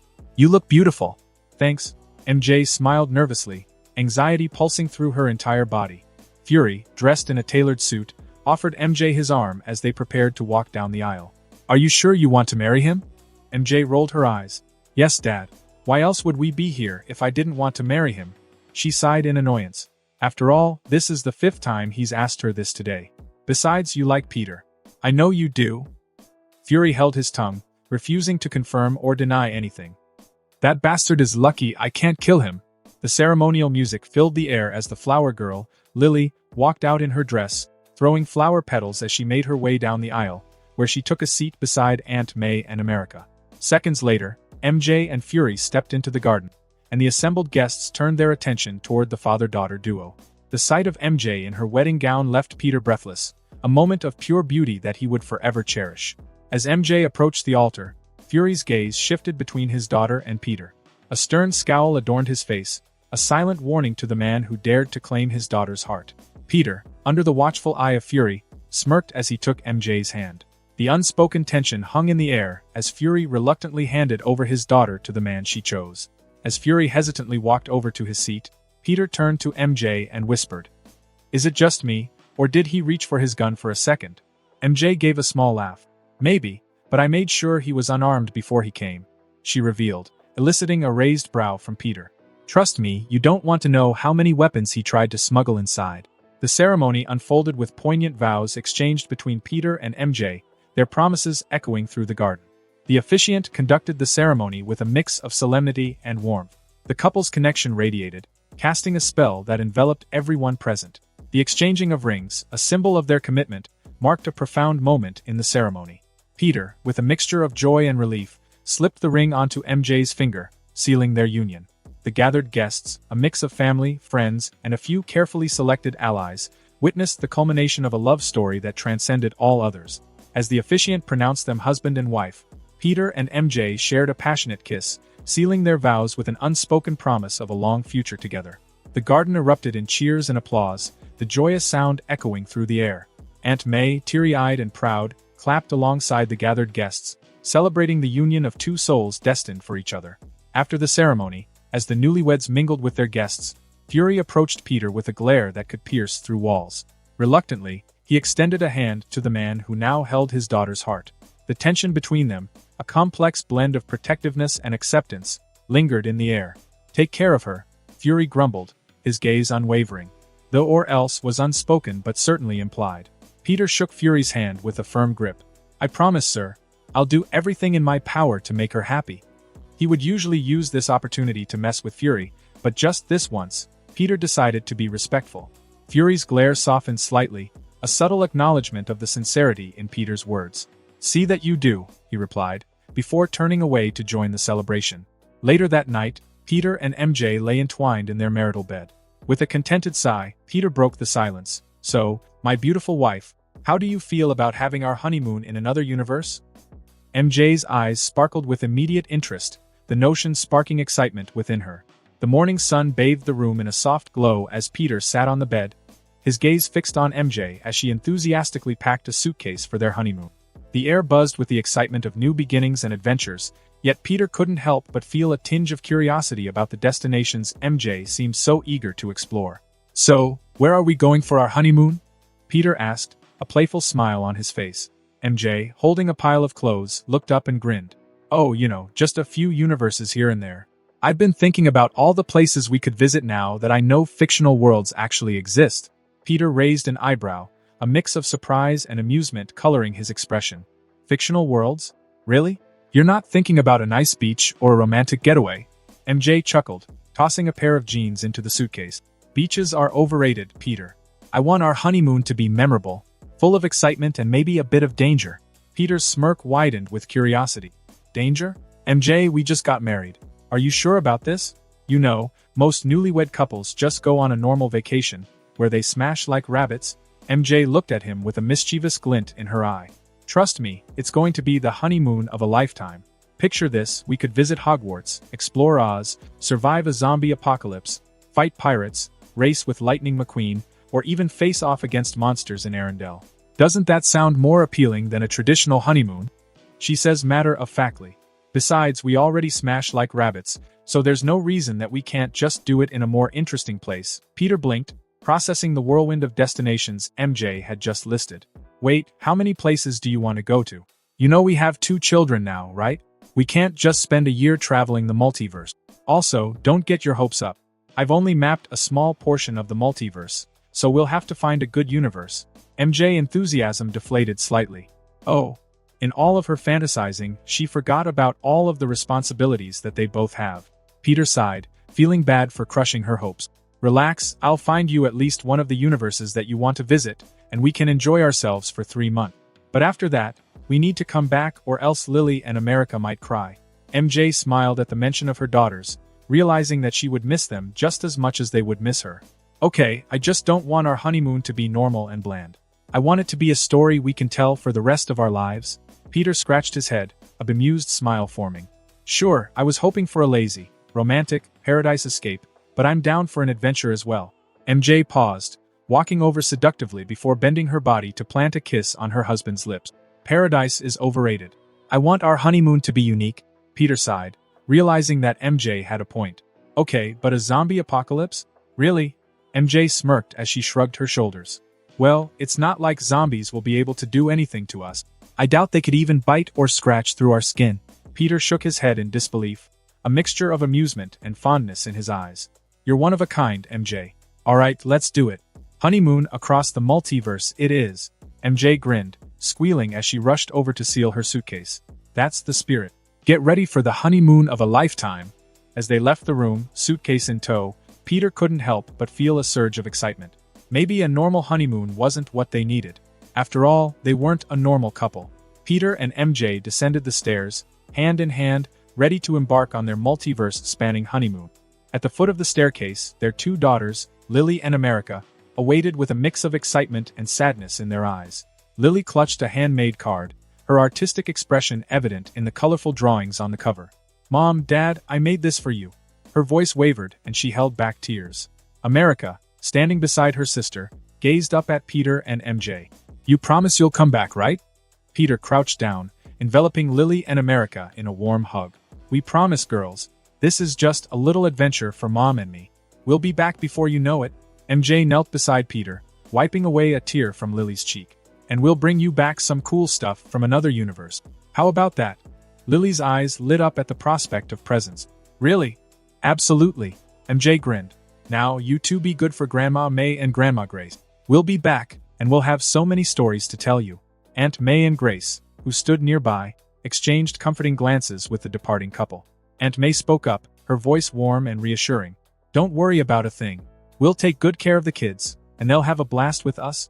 Grace nodded in agreement as she eyed the teary-eyed children. And your parents will be back before you know it. Meanwhile, Tony Stark leaned against the TARDIS-looking multiverse ship, arms crossed. So, you're really leaving me behind on this one, huh? His tone was a mix of mock disappointment and a small bit of real disappointment. Peter chuckled, patting Tony on the shoulder. Sorry, Tony, but we both know Pepper would kill you if you skipped the birth of your kid. And even if you weren't having a baby, this is our honeymoon. I'd rather not have a third wheel ruining it. Tony sighed, a theatrical expression of defeat. Fine, but I get to come on the next trip. I refuse to be left behind twice in a row. Peter grinned, sure, why not? Pepper, visibly pregnant, stood off to the side, a gentle smile on her face. You two go and have the time of your lives. We'll be right here when you get back. Since Tony attended Peter and MJ's wedding, they knew that it was time to tell Pepper about their identities. After all, she was having Tony's baby and they would probably get married at some point, so it was about time that they told her. Although she was surprised by Peter's age, just like Tony, in the end, she took the news well. Now, she keeps hinting at MJ, prodding her to get pregnant so that her child can have a friend. Even now, she was wiggling her eyebrows at MJ, wordlessly telling her to get knocked up on her honeymoon. Seeing this, MJ rolled her eyes, unwilling to get pregnant so young in her life. After all, she was already a mother of 2 children. As Peter and MJ approached the ship, Lily and America hugged them tightly, a mix of joy and sadness in the air. Aunt May and Grace stood beside Tony and Pepper, offering reassuring smiles. With a final wave, Peter and MJ stepped into the multiverse ship, the door closing behind them. The ship's engine hummed to life, and the exterior began to shimmer as it prepared to traverse the boundaries between realities. Inside, Peter set a random course on the control panel before turned to MJ, a grin on his face. Ready? MJ smirked, her eyes sparkling with anticipation. Absolutely! And with that, the multiverse ship vanished from the Parker residence, leaving behind an air of excitement, a hint of melancholy, and the promise of extraordinary adventures in the vast expanse of alternate realities. The multiverse ship materialized in a new universe, and MJ rushed out eagerly, finding herself stepping out of a familiar blue phone box. The ship had disguised itself, blending into the surroundings. As she emerged, the bustling cityscape came into focus, revealing a chaotic scene. The street was crowded with panicked people running and screaming. Fires blazed, stores were looted, and the night was alive with the groans of what appeared to be zombies. MJ couldn't contain her excitement. She had gotten what she wished for, a zombie apocalypse. Peter stepped out beside her, closing the ship's doors with a wry smile. Well, you asked for danger, and here we are. A zombie apocalypse. Hope you're happy. MJ grinned, her eyes gleaming with excitement. Ecstatic, actually. This is exactly what I wanted, she said as she watched a guy get his eaten by a horde of zombies. Though I do feel bad for everyone in this world. Maybe we should help them? As they stood on the sidewalk, surveying the chaotic scene, Peter's sharp eyes caught sight of a man frantically rushing through the crowd, carrying a young girl in his arms. The man's face seemed familiar, and a moment later, recognition dawned on Peter. He nudged MJ and pointed discreetly. "Look over there. I think I know who they are." Following his gaze, MJ spotted the man rushing into an alleyway, attempting to evade a couple of zombies that were hot on his tail. The little girl in his arms seemed scared but unharmed. Peter's eyes widened as he realized the truth. "That's Joel and that girl is Sarah, right?" Peter whispered as MJ's eyes widened in shock. "Congrats, my love, it's your favorite video game, The Last of Us. Insert picture of Joel from The Last of Us, insert picture of Sarah from The Last of Us. A/N. The Last of Us is also a good TV show. You guys should watch it if you haven't already." Excitement surged through MJ as she stepped into the zombie-infested universe, but it quickly gave way to a somber realization. This was the world of The Last of Us, and she knew the tragic fate awaiting Joel's daughter, Sarah. Without a word, she rushed across the chaotic street, determined to change the tragic scene that made her cry while playing the game. Peter, understanding the gravity of the situation, locked up the multiverse ship before following at a leisurely pace. Confident in MJ's ability to change the story, he gracefully maneuvered through the zombie-infested street, casually slapping away any undead threats that dared to approach him. At the other end of the dimly lit alley, MJ caught up with Joel and Sarah just as a Fedra soldier aimed his rifle at them. Joel desperately pleaded, "We're not sick," trying to explain that they weren't infected, while Sarah cried in his arms. In that critical moment, the soldier pulled the trigger, the sound echoing through the alley. But before the bullet could find its mark, MJ, with swift determination, rushed forward and pulled Joel and Sarah out of the line of fire, saving their lives. The soldier's shot missed, hitting the cold, concrete wall. Suddenly, before the soldier could even think of firing again, Peter appeared beside him, his expression cold and resolute. Without hesitation, he snapped the soldier's neck, rendering him motionless. The lifeless body crumpled to the ground, and Peter turned to his wife, who stood beside a confused, vigilant, and thankful father and daughter. "Yo," Peter waved casually, but before anyone could reply, the sound of a gun cocking filled the air. "Step an inch closer to my family and you're dead," a voice called out from behind, causing everyone to turn his way. Insert picture of Tommy from The Last of Us. "Tommy. No." As Joel's desperate voice echoed through the air, calling for his brother Tommy to stop, Peter's reflexes kicked in. In an instant, he rushed towards Tommy faster than he could comprehend, snatching the hunting rifle out of his hands. Without hesitation, Peter buried the butt end of the rifle into Tommy's stomach, leaving him crumpled on the ground, holding his stomach in pain. Sarah screamed, "Uncle Tommy," while Joel rushed over to check on his injured brother, leaving his daughter Sarah beside MJ, unable to walk due to an ankle injury. MJ crouched down, offering a reassuring smile to Sarah. "Don't worry, sweetie. We're here to help." Meanwhile, Peter assured Joel, "He's fine. Just learned a little lesson about pointing guns at people without reason." As he spoke, he tossed Tommy's gun to MJ, who caught it with ease before resting it on her shoulder. While Joel tended to his brother, Peter walked over to the lifeless Fedra soldier's body and started looting. He took the assault rifle, pistol, ammo, and other supplies he deemed useful. As he did, MJ approached. "Why are you looting this guy? It's not like we need guns," she asks in a hushed whisper. Peter smirked. "A zombie apocalypse wouldn't be fun if we relied too heavily on our powers. Let's hide our abilities and rough it a bit. It'll be a lot more fun that way." MJ considered his words and nodded in agreement. In the end, she was just satisfied that Sarah didn't share the same fate as in the game, a moment that always brought tears to MJ's eyes. Peter went on to explain that they could still use their powers when needed or when they got bored enough, but without them, they would get the full apocalyptic experience. Of course, it's not like they conceal their bodily enhancements, nor would they if they could, so even if they don't use their magic, webs, and other powers, they still have a huge upper hand. Peter summed it up in one sentence. "It'll be like playing a game at max level from the start with the ability to use cheats later on if we're bored." MJ smiled, excited for whatever comes next. "What should we do now?" Before he could answer, Joel, now standing with Tommy, who was still holding his aching stomach whilst glaring at Peter, approached the newlywed couple. "Thank you for saving us." Joel sent MJ a thankful look before giving Peter an apologetic one. "And I'm sorry about my brother. Please don't blame him. He was just trying to protect us." Peter shrugged. "It was no problem." MJ nodded alongside her husband. "Yeah, and I'm just glad I could help." As they spoke, Joel and Tommy couldn't help but eye the guns in Peter and MJ's hands, growing wary of the mysterious couple. They might have saved them, but they didn't know these people. Hoping for the best, Joel picked up Sarah, cradling her in his arms since her ankle prevented her from walking. "We'll just be on our way." Tommy couldn't help but exclaim. "What? What about my hunting rifle? Although Joel agreed with his brother, he didn't want to get shot, so forget about that. You're lucky they didn't shoot you. As they were arguing, Peter aimed his newly acquired pistol in their direction before firing 3 times in rapid succession. Bang, bang, bang.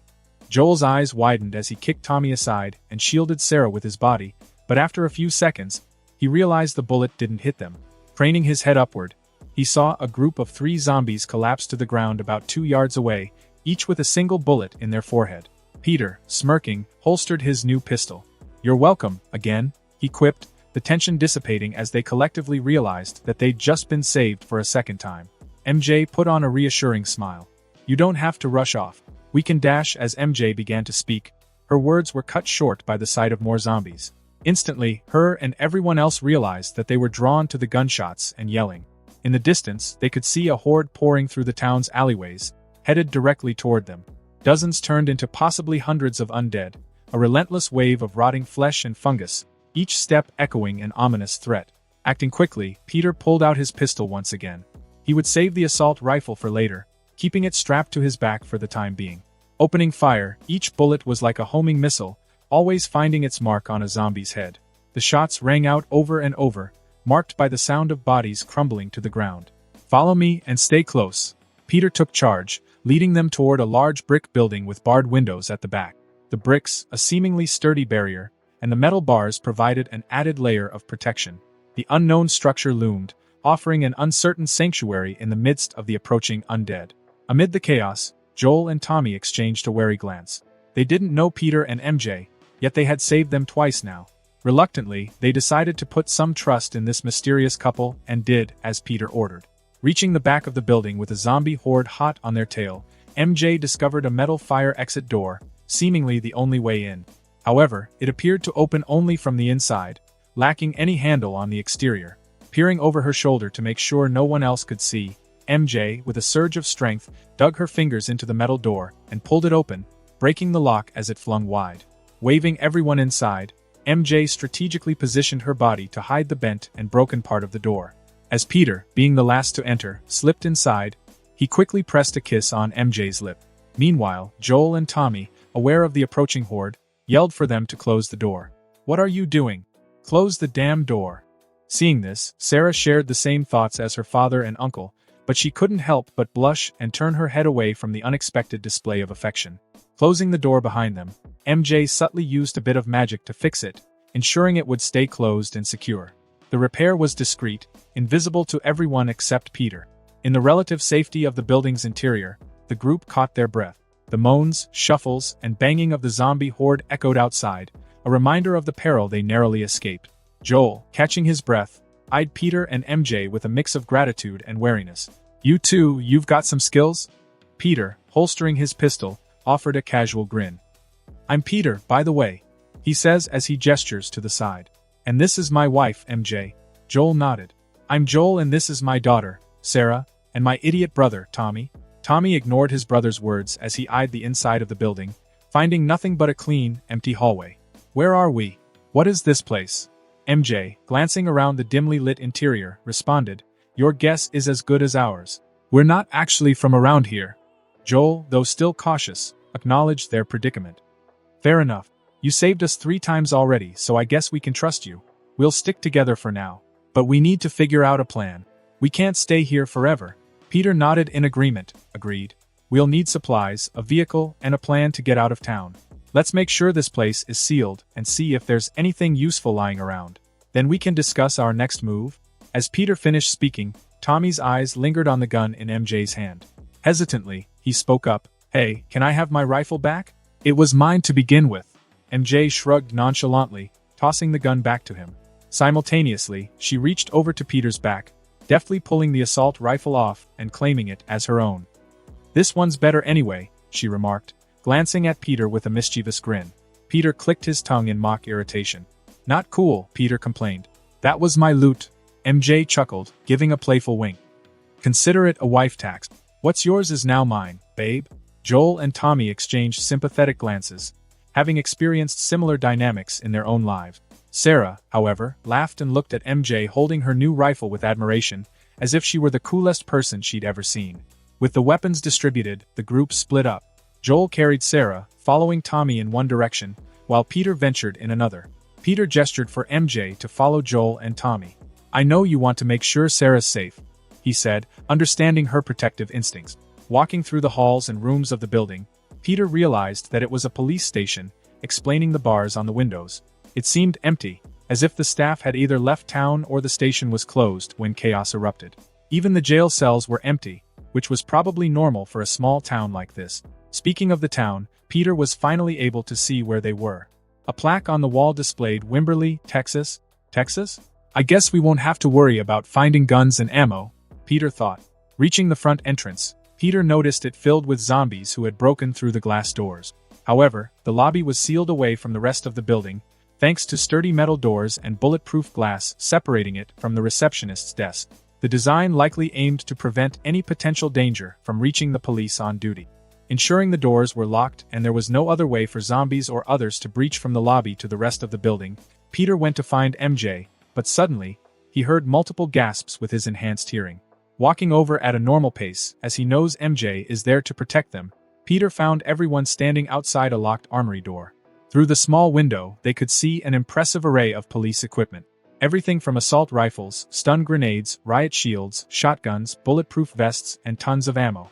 Peter whistles, realizing they had stumbled upon a treasure trove of supplies. "I guess we found the first part of our supplies." After attempting to open the armory door, and realizing it was securely locked without a key in sight, Peter decided they should continue exploring the police station before attempting to breach it again. The group split up once more, scouring rooms and hallways for any useful supplies or information that could aid their survival.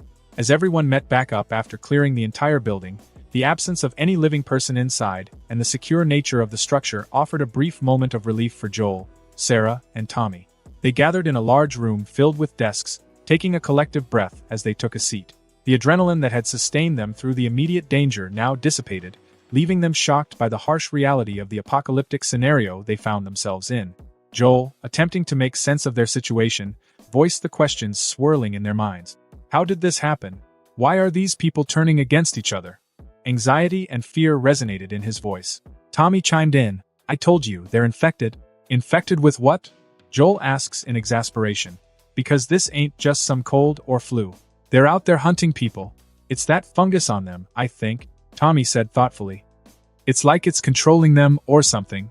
Sarah, wide-eyed and visibly shaken, started checking herself for any signs of infection, her hands trembling. Joel and Tommy were so caught up in their own conversation that they didn't notice. Seeing this, Peter spoke up. "Hey, take it easy. You're scaring the kid?" Instantly, Joel and Tommy turned to Sarah, who looked to be on the verge of hyperventilating. Peter rests a hand on her head, ruffling her hair. "Relax, you aren't infected. If any of us were infected, we'd probably know by now." Sarah shot him a skeptical look. "How do you know?" Peter hesitated for a moment, choosing his words carefully. "I saw someone turn in the street earlier. They got swarmed by the infected and killed. Seconds after, the fungus started growing all over them, and then they joined the rest of the infected. It seems to be a pretty quick and noticeable change, though dying might just speed it up, but I'm not 100% sure yet." Of course, Peter knew exactly how all of this worked as he played the game and watched the show. The infection spreads through direct contact with an infected, via a bite, or indirectly via airborne fungal spores released by a corpse. These spores can quickly infect an individual, making breathing difficult and movement sluggish within only minutes of exposure in spore-dense areas. He even knew how all of this started. In the show, the spores spread rapidly to humans through an infected food supply delivered from South America, which is what spread the infection to such a broad area.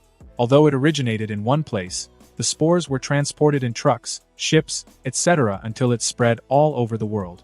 Even places that didn't get a food shipment would be infected soon enough. After all, people travel all the time and the likelihood of an infected person being on board is high. Of course, he couldn't just say that.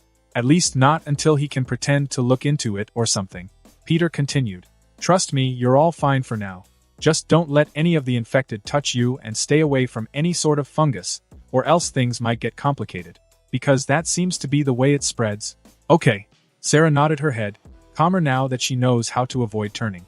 Joel walked over and sent Peter a thankful look before kneeling beside his daughter and pulling her into his arms.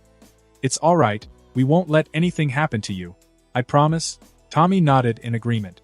Yeah, your daddy and I will take care of you, don't worry, he says before turning to Peter and the rest of the adult. We need to figure out what's going on and find a safe place to go. We can't just stay here forever. As they shared their concerns, MJ, taking a more proactive approach, scoured the room and discovered a medical kit. Walking over to Sarah, she approached with the intention of wrapping up her ankle. Joel, instinctively protective of his daughter, stepped in her way, holding his hand out. Hold on, I can do it. MJ met his gaze with a raised eyebrow, holding up the medical kit. Do you know first aid? She asked as his shoulders slumped. That's what I thought. Trust me, we need to make sure she's okay. I'm not here to harm anyone. Joel hesitated but eventually stepped aside, reluctantly allowing MJ to tend to Sarah's injured ankle. Hello again, MJ greeted as she bent down to check over her ankle before expertly applying a bandage, while simultaneously casting a bit of healing magic. Hi. Sarah smiled but winced as MJ wrapped her up. Oh. Sorry about that. MJ looked apologetic as she finished up. It doesn't seem broken, so it's probably just a sprain or a pulled muscle, which means you'll be walking again in no time. The subtle magic worked beneath the surface, accelerating the healing process.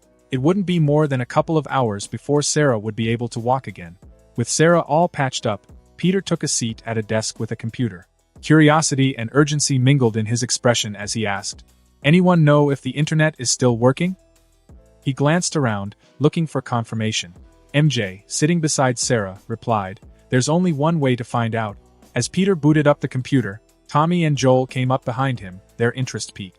MJ engaged Sarah in conversation, aiming to keep her distracted so that she could fully calm down.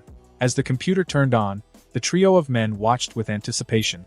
However, their excitement soon turned into frustration as the screen prompted for a password.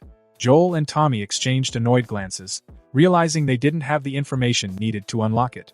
Peter, undeterred, started typing at a remarkable speed, fingers dancing across the keys. Seconds later, the computer yielded, unlocking to reveal its home screen. Joel and Tommy were stunned, their expressions a mix of surprise and confusion. "How did you do that?" Joel asked, suspicion lacing his words. "Are you some kind of hacker?" Peter, nonchalantly shrugging, responded, "I'm just good with computers." With the computer unlocked, Peter navigated to the browser, checking if the internet was still functional. To his surprise, it was. Taking a moment to revel in the triumph of technological continuity, he began his research. His first search led him to a multitude of news articles detailing the infection. The fungus, originating in South America, contaminated the food supply and spread rapidly, blah blah blah. It explained everything Peter already knew, and the vivid descriptions of the infection's effects painted a grim picture.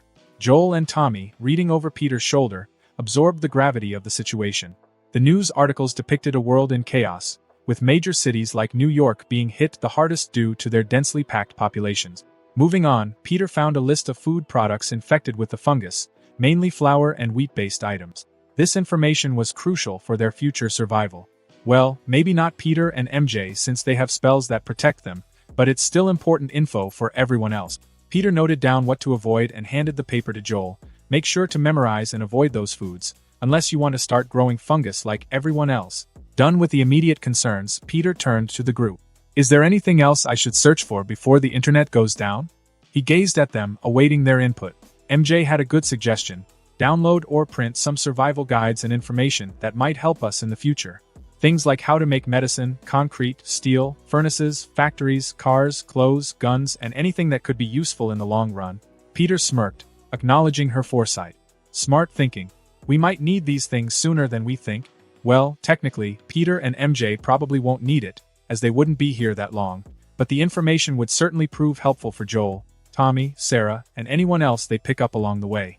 Joel and Tommy watched in awe as Peter's fingers moved rapidly across the keyboard, coding with precision. Lines of code filled the screen before he finally leaned back and tapped enter. The screen transformed, rapidly cycling through websites, automatically downloading vast amounts of information. Curiosity tugging at him, Joel asked, "What did you just do?" Peter stood up as he explained, "I wrote a program that instructs the computer to search for and download specific information. Now we'll have everything we need on this computer's hard drive." Sarah spoke up. "What happens if the power goes out?" Peter shrugged. "Then we find a generator. Gas or solar power would still work." As the data downloaded, Joel and Tommy exchanged glances, realizing the immense value of what Peter had just accomplished. With the world plunging into chaos, Having a repository of essential knowledge could be their key to not just survival, but possibly rebuilding some semblance of civilization. Alright, you guys should get some sleep, Peter says as he checks the clock on the wall. It's late and we have a busy day of looting planned for tomorrow. Tommy raises a suspicious eyebrow. And what are you going to do? Although Peter hasn't shown any reason not to be trusted, he and Joel were still a bit wary. Peter smirked. I'm going to work on getting that armory door open. Unable to fully trust Peter yet, Tommy decided to join him in the effort to break into the armory. They left Joel, Sarah, and MJ in the large room where makeshift beds were being created from rearranged couches and fire-retardant blanket. As Joel and MJ worked on creating a semblance of comfort, the weight of exhaustion weighed heavily on Joel's shoulders. He felt a mixture of vigilance and weariness, knowing that anything could happen.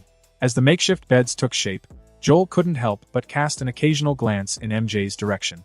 Despite her seemingly helpful actions, a shadow of doubt lingered in his mind.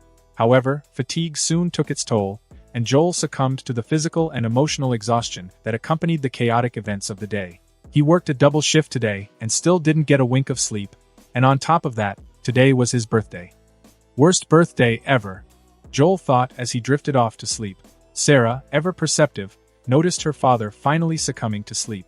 She gently pulled a nearby blanket over him, tucking him in with a tenderness that showed just how much she cared. In a soft voice, she whispered, "Happy birthday, Daddy." MJ observed this heartwarming moment with a warm smile on her face. Witnessing the bond between Joel and Sarah, she realized the impact she had made. Sarah wouldn't be here now without her intervention, and in that simple act of tucking Joel in, she found a sense of reward and purpose for her actions. The next morning, the group awoke to the aroma of makeshift breakfast in the police station's break room.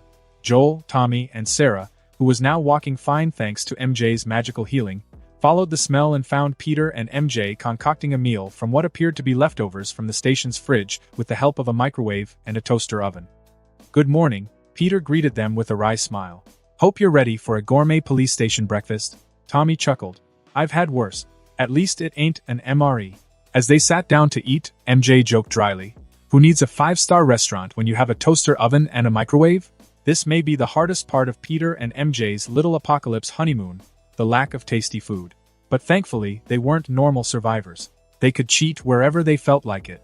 So while everyone slept, Peter sneakily portaled over some usable food and stashed it in the station's fridge for their breakfast. He even got some bottled water since he doesn't know if the town's water supply has been infected yet.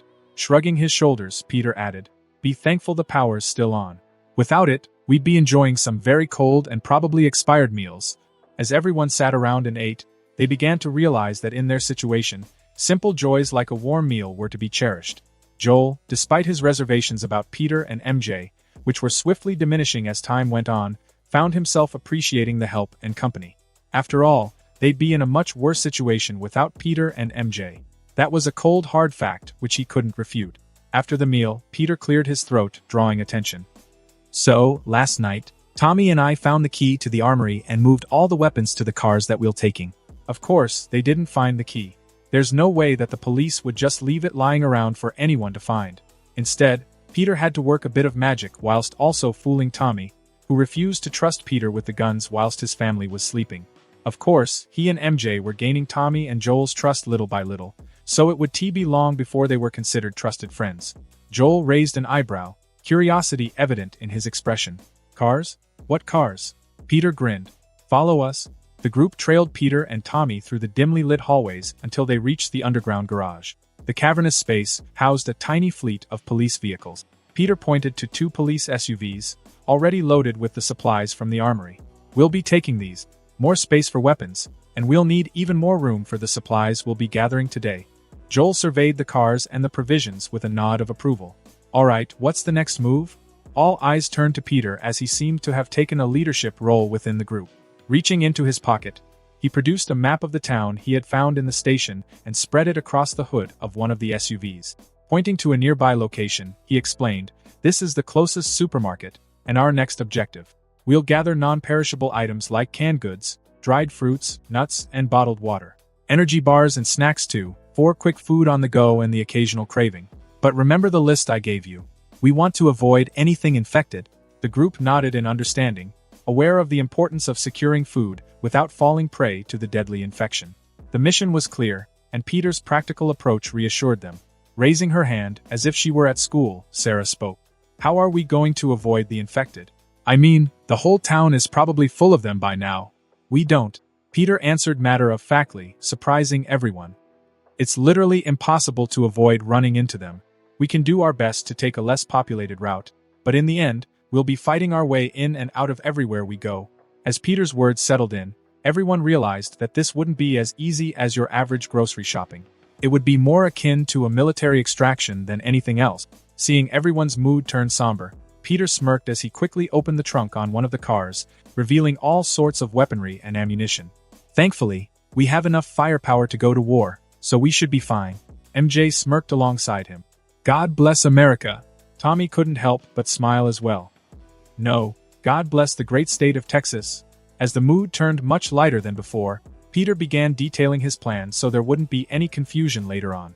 After a quick planning session, everyone gathered their belongings and hopped into their respective cars. Peter and MJ took one SUV, armed and ready, while Joel, Tommy, and Sarah occupied the other. Before opening the garage doors, Peter communicated over the police radio. You guys ready? Over. Tommy replied, Yeah, ready to go. Peter paused for a moment before taking again. What was that? I didn't quite hear you. You have to say over, over. MJ couldn't help but roll her eyes at her husband's behavior, whilst in the other car, Sarah was chuckling in the back seat. Even Joel snorted in amusement. Sighing in annoyance, Tommy replied. We're ready, over. Smirking smugly, Peter answered back. I hear you loud and clear. Rolling out, over. Since everyone was ready, Peter tapped a remote in the car, causing the garage door to open. The convoy of SUVs rolled out into the desolate town, the doors closing behind them, enclosing their once safe haven. Driving through the town revealed a scene of devastation, abandoned cars, burning stores, pools of blood, and an eerie absence of dead bodies. The silence was shattered by the distant sound of their vehicles, and soon, the answer to the missing bodies became apparent. Following the convoy's noise, a group of fungus-riddled zombies emerged, chasing the SUVs. They were slow compared to the cars but numerous. Tommy, over the radio, asked Peter if he should start firing. Peter's swift response echoed, Are you dumb? Just ignore them. Unless you want to draw the whole town to us, over.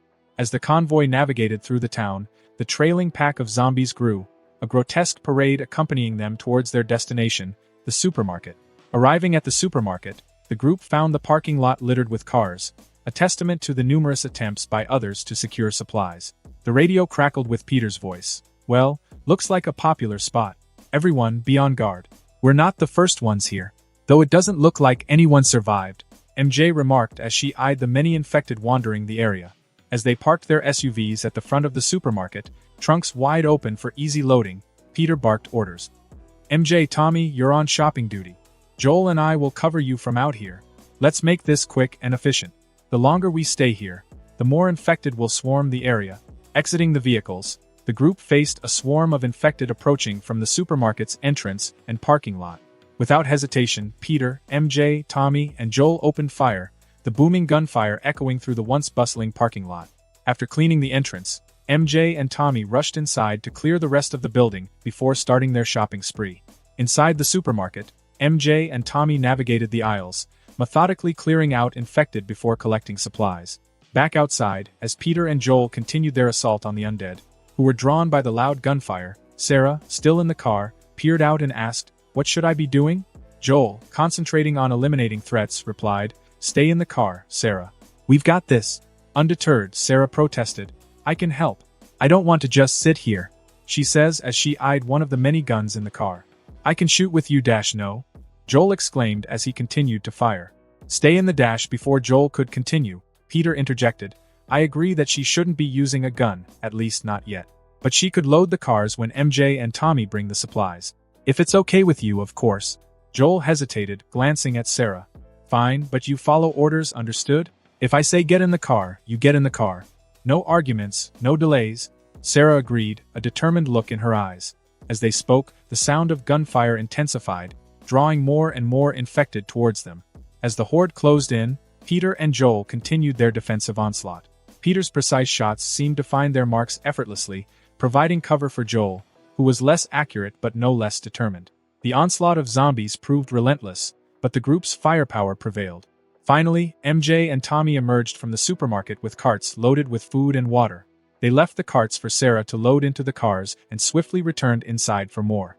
The process repeated until the SUVs were overflowing with supplies, even utilizing the rooftops alongside some duct tape to take even more. A/N. Duct tape is an apocalypse necessity. With their shopping spree complete, the group hastily returned to their vehicles. The once desolate parking lot now lay strewn with the remains of the undead. Driving over the sidewalk to avoid the gruesome obstacle course, they left the now silent supermarket behind. As they drove away from the once bustling town, the weight of their success mingled with the somber reality of the world outside. "Oh my God!" Sarah yelled as she dug through the supplies in the backseat. "What?" Joel asked, alarmed. "They got chocolate?" she exclaimed as she pulled out big boxes full of candy bars. Rolling his eyes, Joel picked up the radio. "Hey, where are we going now?" he asked as he closely followed Peter and MJ's SUV. Seconds later, Peter replied, "North." After all, the outbreak originated in South America, so it wouldn't be good to remain so close to the source. In the rearview mirror, the town shrank and the group pressed on, their makeshift convoy laden with the spoils of a perilous, yet successful, grocery run. Driving for the entire day, the group's convoy pressed on, the sun sinking on the horizon. The highway stretched ahead, mostly devoid of the living. Occasional cars passed by, uninterested in stopping or interacting. Abandoned vehicles dotted the roadside, and sporadic zombies wandered aimlessly. The majority of the infected seemed concentrated in populated areas, sparing the highways from the full onslaught. As they drove, they were lucky enough to stumble upon small storage trailers, hitched to abandoned cars in the road. Instantly, an idea struck Peter, and they hitched these trailers to the back of their SUVs, expanding their capacity for supplies. Throughout the day, they made stops at rest areas to loot convenience stores and refuel. Although they had to clear these places of zombies first, the encounters were a far cry from the urban chaos they left behind. On top of the normal supplies, they also scavenged fuel containers, filling them to the brim for later use. While gas was currently easy to come by with the power still on, Peter foresaw challenges in securing it in the future. At least for normal people without superpowers and magic. Over the radio, they debated whether to clear the next rest stop and spend the night there or rotate drivers and continue, allowing everyone else to rest while on the move. As they deliberated, Peter's keen eyes caught a distant car, following at a discreet distance with its headlights off. He even recognized it as one of the few cars they passed earlier in the day. "Joel," Peter radioed, his tone alert. "Keep an eye out for a car behind us. I think we've got a follower." The occupants of Joel's car peered back, squinting in the fading light, struggling to confirm Peter's suspicion. "I don't see anything," Joel responded. "They're there, and they're keeping their distance," Peter insisted. An uneasy tension settled over the group as the possibility of being targeted for their ample supplies hung in the air. As they continued down the highway, Peter mulled over their options. "Next rest stop, we'll pull in for the night and see what they do. Stay vigilant." Joel and Tommy exchanged unsure glances, but they trusted Peter's instincts. "All right," Joel replied as he turned to Tommy. "Make sure the guns are loaded." Pulling into the next rest stop, they prepared for the night. The group systematically cleared the area of zombies, while keeping a watchful eye on the road for the mysterious follower. However, as time passed, the anticipated car failed to arrive. Concern etched across their faces. They realized the potential danger. Peter, deep in thought, proposed, "They might be waiting for us to settle in. Let's give them what they want." Setting up for their guests to arrive and positioning themselves strategically, the group turned off all of the lights and waited to see who would show up. Only Sarah was hidden in the back room of the nearby convenience store alongside MJ, who offered to sit with her so she wouldn't do anything stupid. The night grew darker, and the rest stop, once a mundane place for travelers, now held an air of tension and uncertainty. As the night enveloped the rest stop in darkness, Peter perched comfortably on the branch of a nearby tree, his gaze fixed on the forest surrounding them. The anticipation hung in the air like a heavy fog, and the tension was palpable as the group waited for the enemy to arrive. After what felt like an eternity, a solitary figure emerged from the shadows, moving with stealthy grace through the dense foliage. The silhouette approached cautiously, eyes fixated on the parked cars beside the gas pump. For a moment, Peter questioned his senses, unsure if this was a trick of the night. Taking a closer look, Peter's enhanced vision pierced through the darkness, and he recognized the figure. What the hell is Michonne doing here? Insert picture of Michonne from The Walking Dead. The familiarity of her presence added a new layer to the universe that he thought he was in. It seemed the world they found themselves in was a combined universe, blending together The Last of Us and The Walking Dead. As Michonne surveyed the parked cars, her hungry eyes betrayed a desperate need for the supplies within. Peter contemplated the best course of action, recognizing the delicate balance between survival and compassion in this harsh new world. After watching for almost 20 minutes, Michonne finally stepped out of the bushes and creeped over to the cars. But she wouldn't get too far before, suddenly, the rest stop's lights flickered to life, casting an abrupt spotlight on the scene. Bang! A single gunshot echoed from the roof of the convenience store, the bullet ricocheting off the ground in front of Michonne's feet, halting her approach. Startled and exposed, Michonne attempted to retreat into the forest, but Peter descended from the tree, landing gracefully in front of her, blocking her escape route. "Yo," Peter called out, waving nonchalantly, though he knew words might not be the solution. Michonne remained silent, her eyes conveying a mixture of caution and determination. Her hand rested on the katana strapped to her back. Without hesitation, Michonne lunged at Peter, her sword slicing through the air. Peter, however, effortlessly sidestepped the attack, expertly maneuvering his body. He extended a leg, tripping Michonne as she tried to run past him, causing her and her sword to fall to the ground. Casually, Peter picked up the fallen katana, admiring its craftsmanship. "Nice sword," he remarked, breaking the silence. "Where did you get it?" Michonne, still silent, reached behind her back and produced a pistol. But before she could aim it at Peter, he swung the katana with precision, slicing the gun cleanly in half. Michonne stared at the ruined firearm, a mix of shock, awe, and fear etched across her face. Realizing that her options were dwindling, Michonne attempted to flee, but Peter appeared beside her in an instant. With a swift tap on her neck, he rendered her unconscious, allowing her body to gently slump to the ground. As Peter stood over the subdued Michonne, he contemplated the unexpected turn of events. This world was a crossover, and he had to tell MJ, who would certainly be just as shocked as he was. After taking care of their intruder, Peter, Joel, and Tommy waited a bit longer to see if anyone else would show up, but no one ever came. She must be alone, Peter thought as he searched Michonne's body, confiscating all of her weapons. Tossing Michonne's unconscious body over his shoulder, Peter made his way toward the convenience store where they planned to spend the night. As he approached, Joel and Tommy emerged from their hiding spots, eyeing Peter and their captive with a mix of curiosity and concern. "What should we do with her?" Joel asked, glancing at Michonne. Peter, still carrying Michonne, shrugged nonchalantly. "Let's wait until she wakes up and explains herself first. Seemed like she was after our supplies more than anything else. Might be more to the story." Joel exchanged a skeptical look with Tommy. The idea of keeping someone who had been stalking them around raised red flags. Joel was the first to speak. "Maybe we should just leave her behind and go? We don't have to kill her, but keeping her with us seems dangerous." Tommy nodded alongside him. "Yeah, but I'm fine with killing her as well.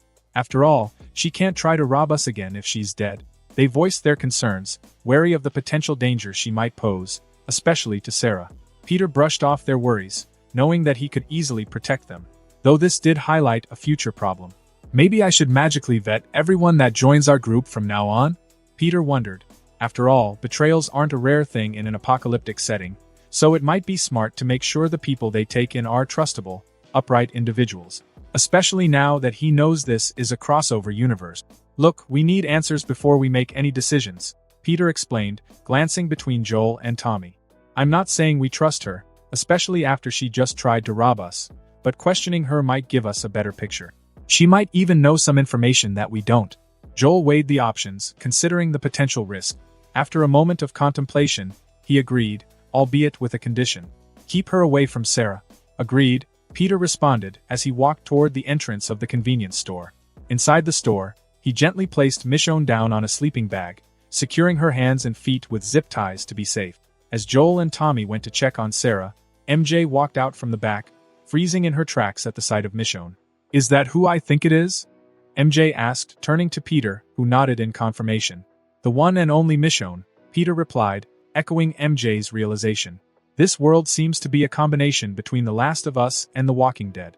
Congratulations, you got a 2-for-1 deal this time around. What do we do now?" MJ inquired, both excited and concerned. "Should we try to recruit her?" Peter shrugged, admitting his limited knowledge of Michonne. "I know she's a badass with a katana, but beyond that, not much else. The Walking Dead was good show at first, but after a while it kind of went to shit." MJ paused, recalling bits of Michonne's story from The Walking Dead. "She had a family during the outbreak, but they died later on. Other than that, I don't know much either. I think her husband had some sort of drug problem. Peter nodded, acknowledging the probable motivation behind Michonne's actions. She's probably trying to steal supplies for her family while her husband's at home getting high. Let's wake her up and find out. Caution in the air, they decided to offer Michonne a chance to see if they could extend their survivor camp. Peter warned MJ, just try not to get your hopes up, okay? For all we know, Michonne could be evil in this universe. The multiverse is unpredictable that way. Although he didn't think that was the case here, he still wanted to warn her for future reference. Waking Michonne with a tap on the head, Peter utilized a small bit of magic. She gasped, scrambling backward in a defensive posture. Her eyes darted around, searching for her sword, which was nowhere in sight. Hello again, Peter greeted, while MJ offered a friendly nod. As soon as Michonne flinched away from them, MJ stepped forward, trying to calm her. Hey, we're not going to hurt you. Just take it easy, MJ said in a reassuring tone. Michonne's eyes flickered open, initially met with confusion and disorientation. She tried to move, only to realize that she was tied up. She shot a glare at Peter, her voice cutting through the tension.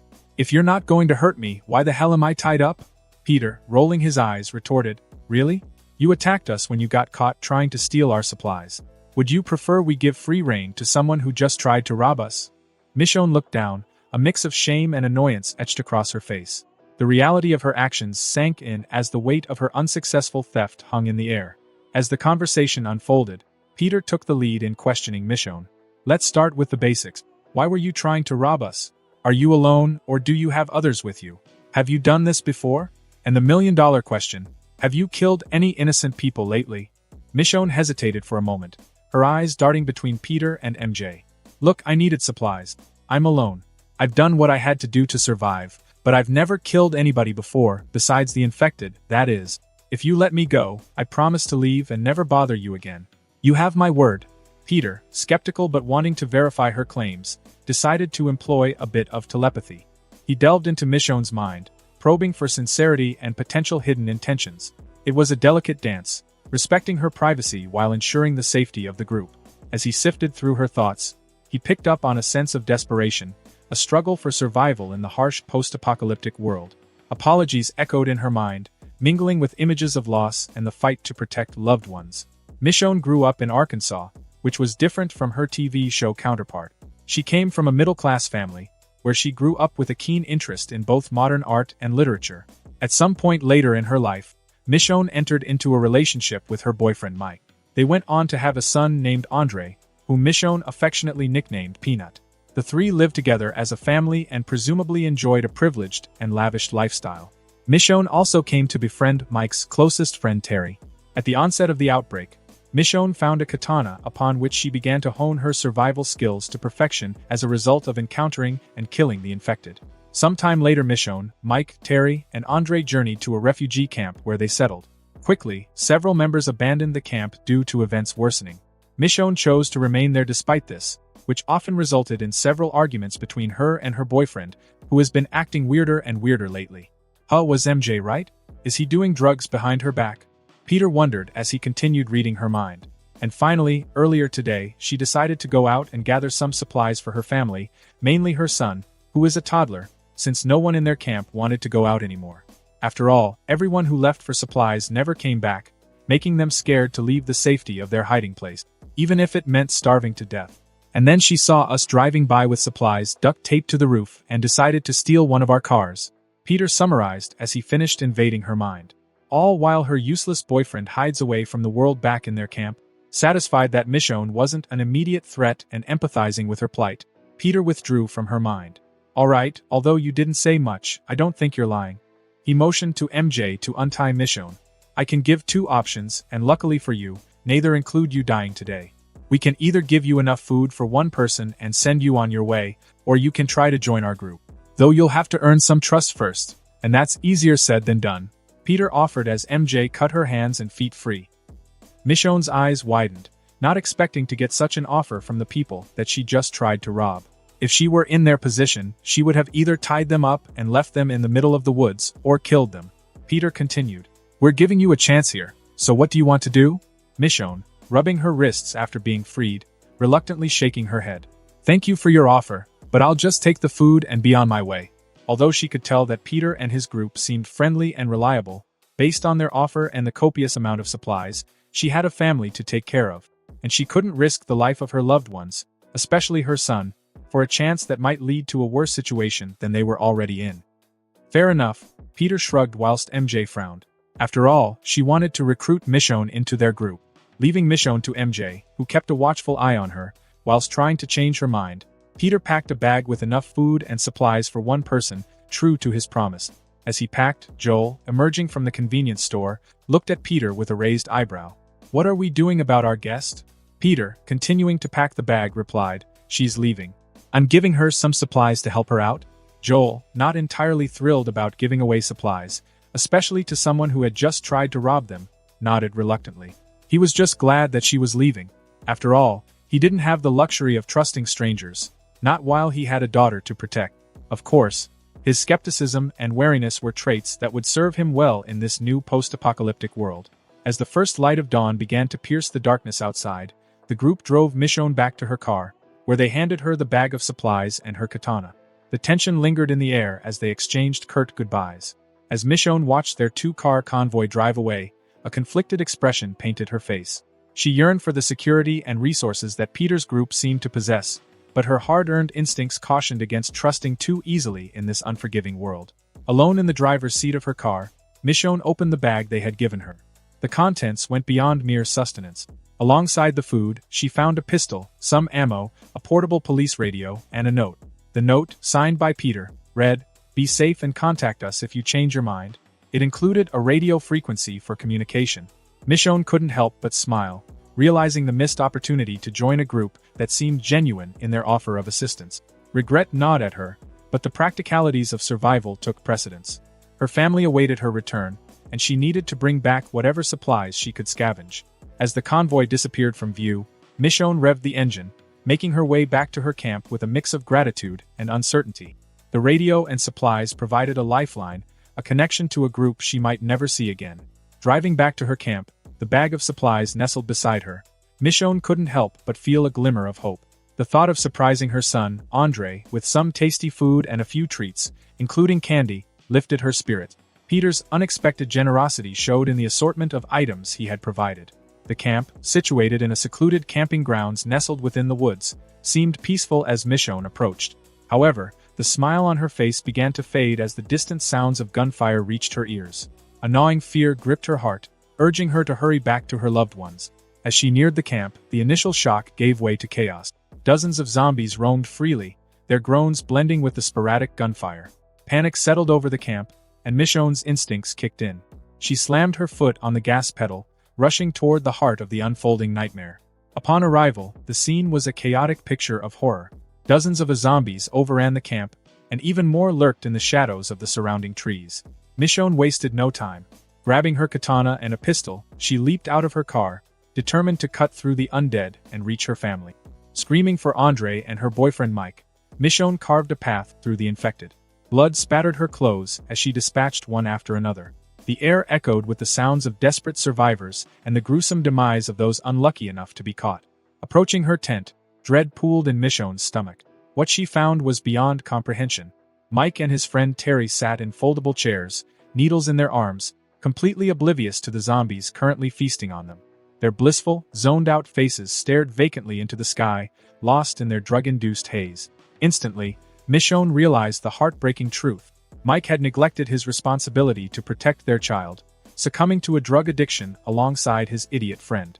Shocked and infuriated, she dispatched the infected around the tent, completely ignoring the two junkies. Fueled by a mix of anger and grief, Michonne's focus shifted to her son. Panic set in as she frantically searched the tent, calling out Andre's name. For a moment, she feared the worst until, finally, the muffled cries of a child reached her ears. Opening a luggage chest that usually held their belongings, Michonne found her 3-year-old son, Andre, crying and hugging her shirt. Peering upwards in fear, little Andre's eyes widened in relief. "Mommy?" Peanut, relief washing over her, Michonne pulled him into her arms, whispering soothing words to calm him down. Knowing they had to leave, Michonne, without bothering to grab anything besides Andre's favorite stuffed dinosaur, wrapped a blanket around him, tying her son in place on her body.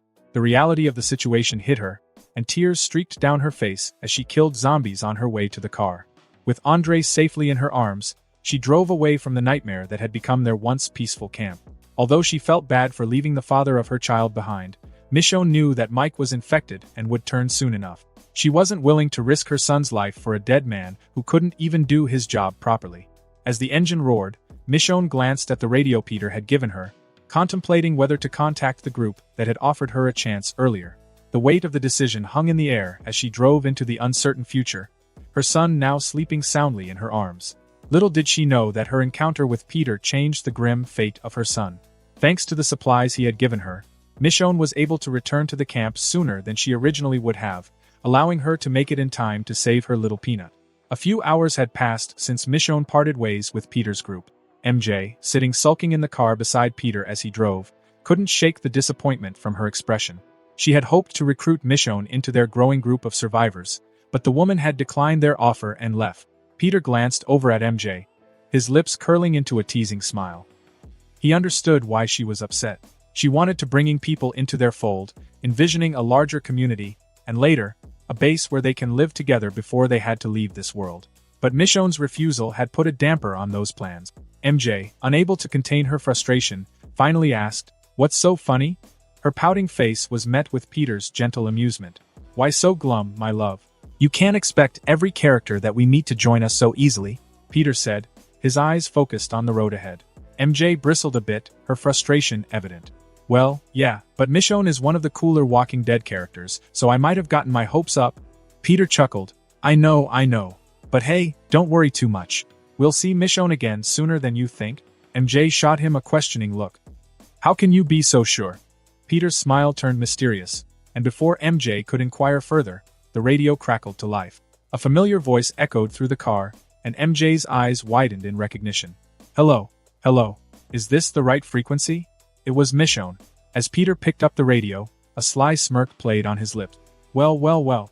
I didn't think you'd call so soon, Michonne." "Peter," Michonne's voice wavered as she recounted the recent attack on her camp by the infected, though she left out anything that do with her boyfriend. "I managed to escape with my son," she explained, her voice turning hopeful. "And Noelle. I was wondering if your group would still be willing to accept us." Peter, playing it cool, responded nonchalantly, I don't know." Seeing his playful facade, MJ snatched the radio from him. "Of course, you're welcome, Michonne. You and your child can join us. We'll tell you where to meet up." Peter grinned at MJ's enthusiasm, secretly pleased with the turn of events. Meanwhile, in the car behind them, Joel, Tommy, and Sarah listened to the exchange. Sarah seemed open to the idea of Michonne joining, but Joel and Tommy wore expressions of skepticism. The possibility of Michonne lying about her situation to take advantage of them lingered in their minds. After a moment of deliberation, they came to a collective decision to follow Peter's lead, but maintain a cautious eye on the thief who would be joining them. The prospect of expanding their community, albeit with a hint of uncertainty, added a new layer to the dynamics of their survival. As the location for their meetup was shared, MJ leaned back in her seat, a triumphant smile on her face. They were on their way to meet Michonne and her son, which was exactly what she wanted in the first place. The group, led by Peter, decided to make a stop at the next rest stop and wait for Michonne and her son to catch up to them. Clearing the few zombies that wandered near, they took control of the area, searching for supplies and looting whatever they could find. The once bustling rest stop was now eerily quiet, with remnants of the past scattered around. As the group explored the area, Peter faced a new challenge. The power was out, rendering the gas pumps useless in the conventional way. Unfazed, Peter decided to use his unique abilities. He pretended to tinker with the pumps, creating the illusion that he had somehow rigged them to work. In reality, it was his magic seamlessly filling their tank. Meanwhile, Michonne arrived, her gaze shifting nervously between the group members. After attempting to rob them just the night before, joining the same people was undoubtedly an awkward situation. Tommy and Joel, ever the vigilant guards of the group, weren't exactly friendly, adding to the discomfort of the encounter. As Michonne greeted everyone, MJ stepped forward with a reassuring smile. "Don't mind Joel and Tommy, they warm up eventually. Just show them you're worth trusting, just like we all did." Michonne, grateful for the chance, nodded appreciatively. She cradled her son, Andre, in her arms. The events at her camp had made her more protective than ever, and she was unwilling to part with him after what had transpired. MJ continued to talk with Michonne, trying to ease the tension. "We all had to prove ourselves when we joined. It's a tough world out here, and trust is hard to come by. But once you do, you'll be accepted. Don't worry too much." As long as you don't have any ulterior motives, you'll be fine. As they conversed, everyone couldn't help but look down at Andre, peacefully sleeping in his mother's arms. The innocence of a child alongside his mother helped ease the growing tension in the group. After gathering supplies and ensuring their vehicles were ready, the now 3-car convoy prepared to hit the road. Peter and MJ led the way in the first car, Joel and his family followed in the second, and Michonne and her son took up the rear. As they drove away from the rest stop, Michonne's gaze lingered on the world passing by. The road ahead was unpredictable, but she couldn't help but feel like she made the right decision. Although she wished the father of her child could be here with them, she knew deep down that his passing was more of a blessing than a curse. As soon as the world went to shit, so did her once reliable boyfriend. They were better off without him. After driving in silence for a while, MJ, sitting beside Peter, turned to him with a curious expression. "Hey, where are we headed next?" she asked, the excitement evident in her voice. Peter flashed her a mischievous smile. "Well, my love, since we're in The Walking Dead, don't you think we should pick up the protagonist?" He raised an eyebrow as MJ's eyes widened with surprise and excitement. Before MJ could press for more details, the radio crackled to life, and Joel's voice came through, asking the same question. "Where are we heading, Peter?" Peter, still wearing that enigmatic smile, responded, "Georgia. After all, they have a coma patient to wake up, a mother to save, and a camp of main characters to find." MJ smiled happily, pondering all of the possibilities. As Peter and his group continued their journey towards the state that contained most of the characters they wanted to recruit, in Kings County Hospital in Georgia, Deputy Rick Grimes lay unconscious on his bed, an unmoving coma patient. Insert picture of Rick Grimes here. The military presence outside was evident, with the constant barrage of gunfire filling the air. The hospital had become the base of operations for the local military and a never-ending battleground, each gunshot both a defense against the infected and a siren song drawing more of them near. The military's attempts to maintain order were turning the hospital into a fortress, unwittingly amplifying the magnitude of the threat, further endangering everyone inside who they fought so hard to protect.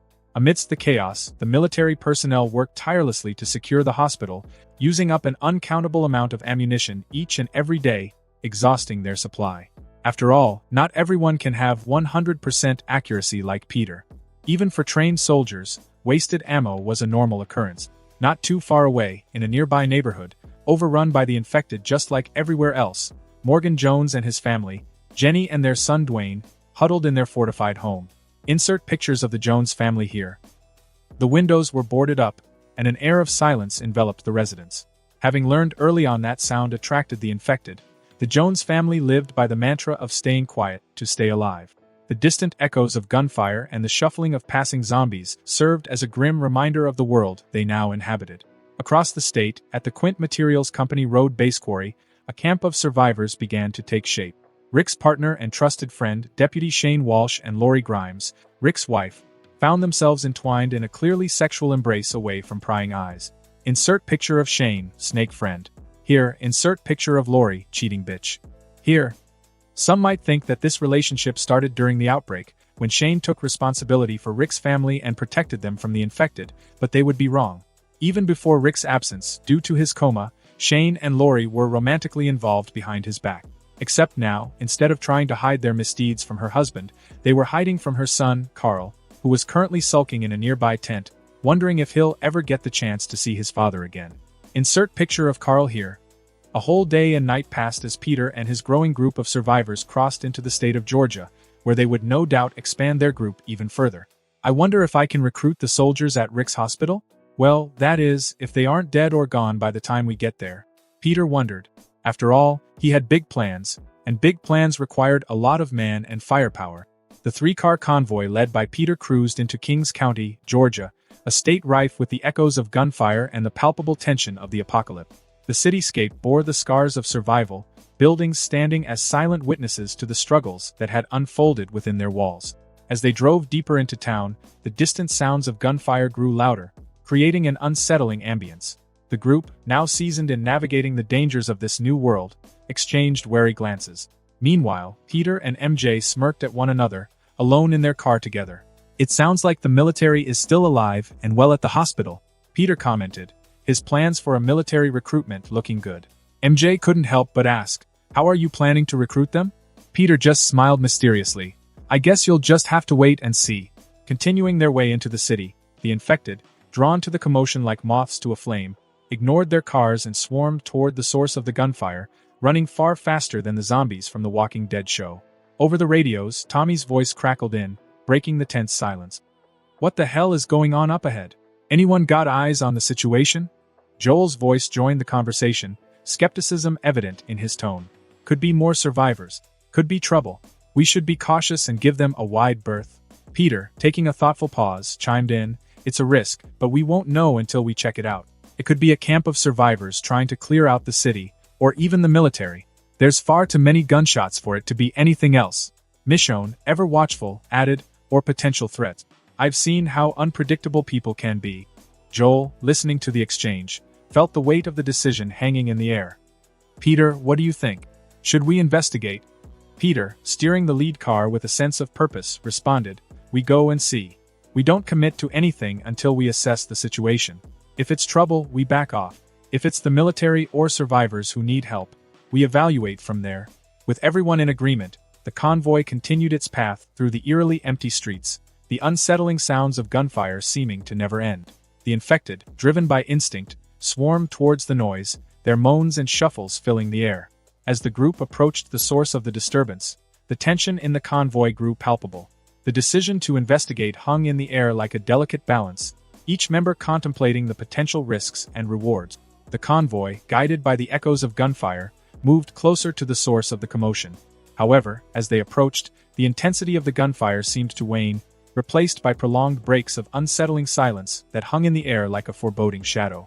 The group exchanged concerned looks, the absence of sustained gunfire raising unsettling questions. Peter and MJ, alone in their car, shared a concerned look. "That doesn't sound very good," Peter commented. The lack of continuous gunfire meant one of two things. Either the military at the hospital was running out of bullets, or they were running out of able bodies to fire those bullets.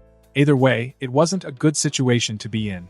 Of course, they could have cleared out the zombies around them, which would explain the lack of gunfire, but that didn't seem likely.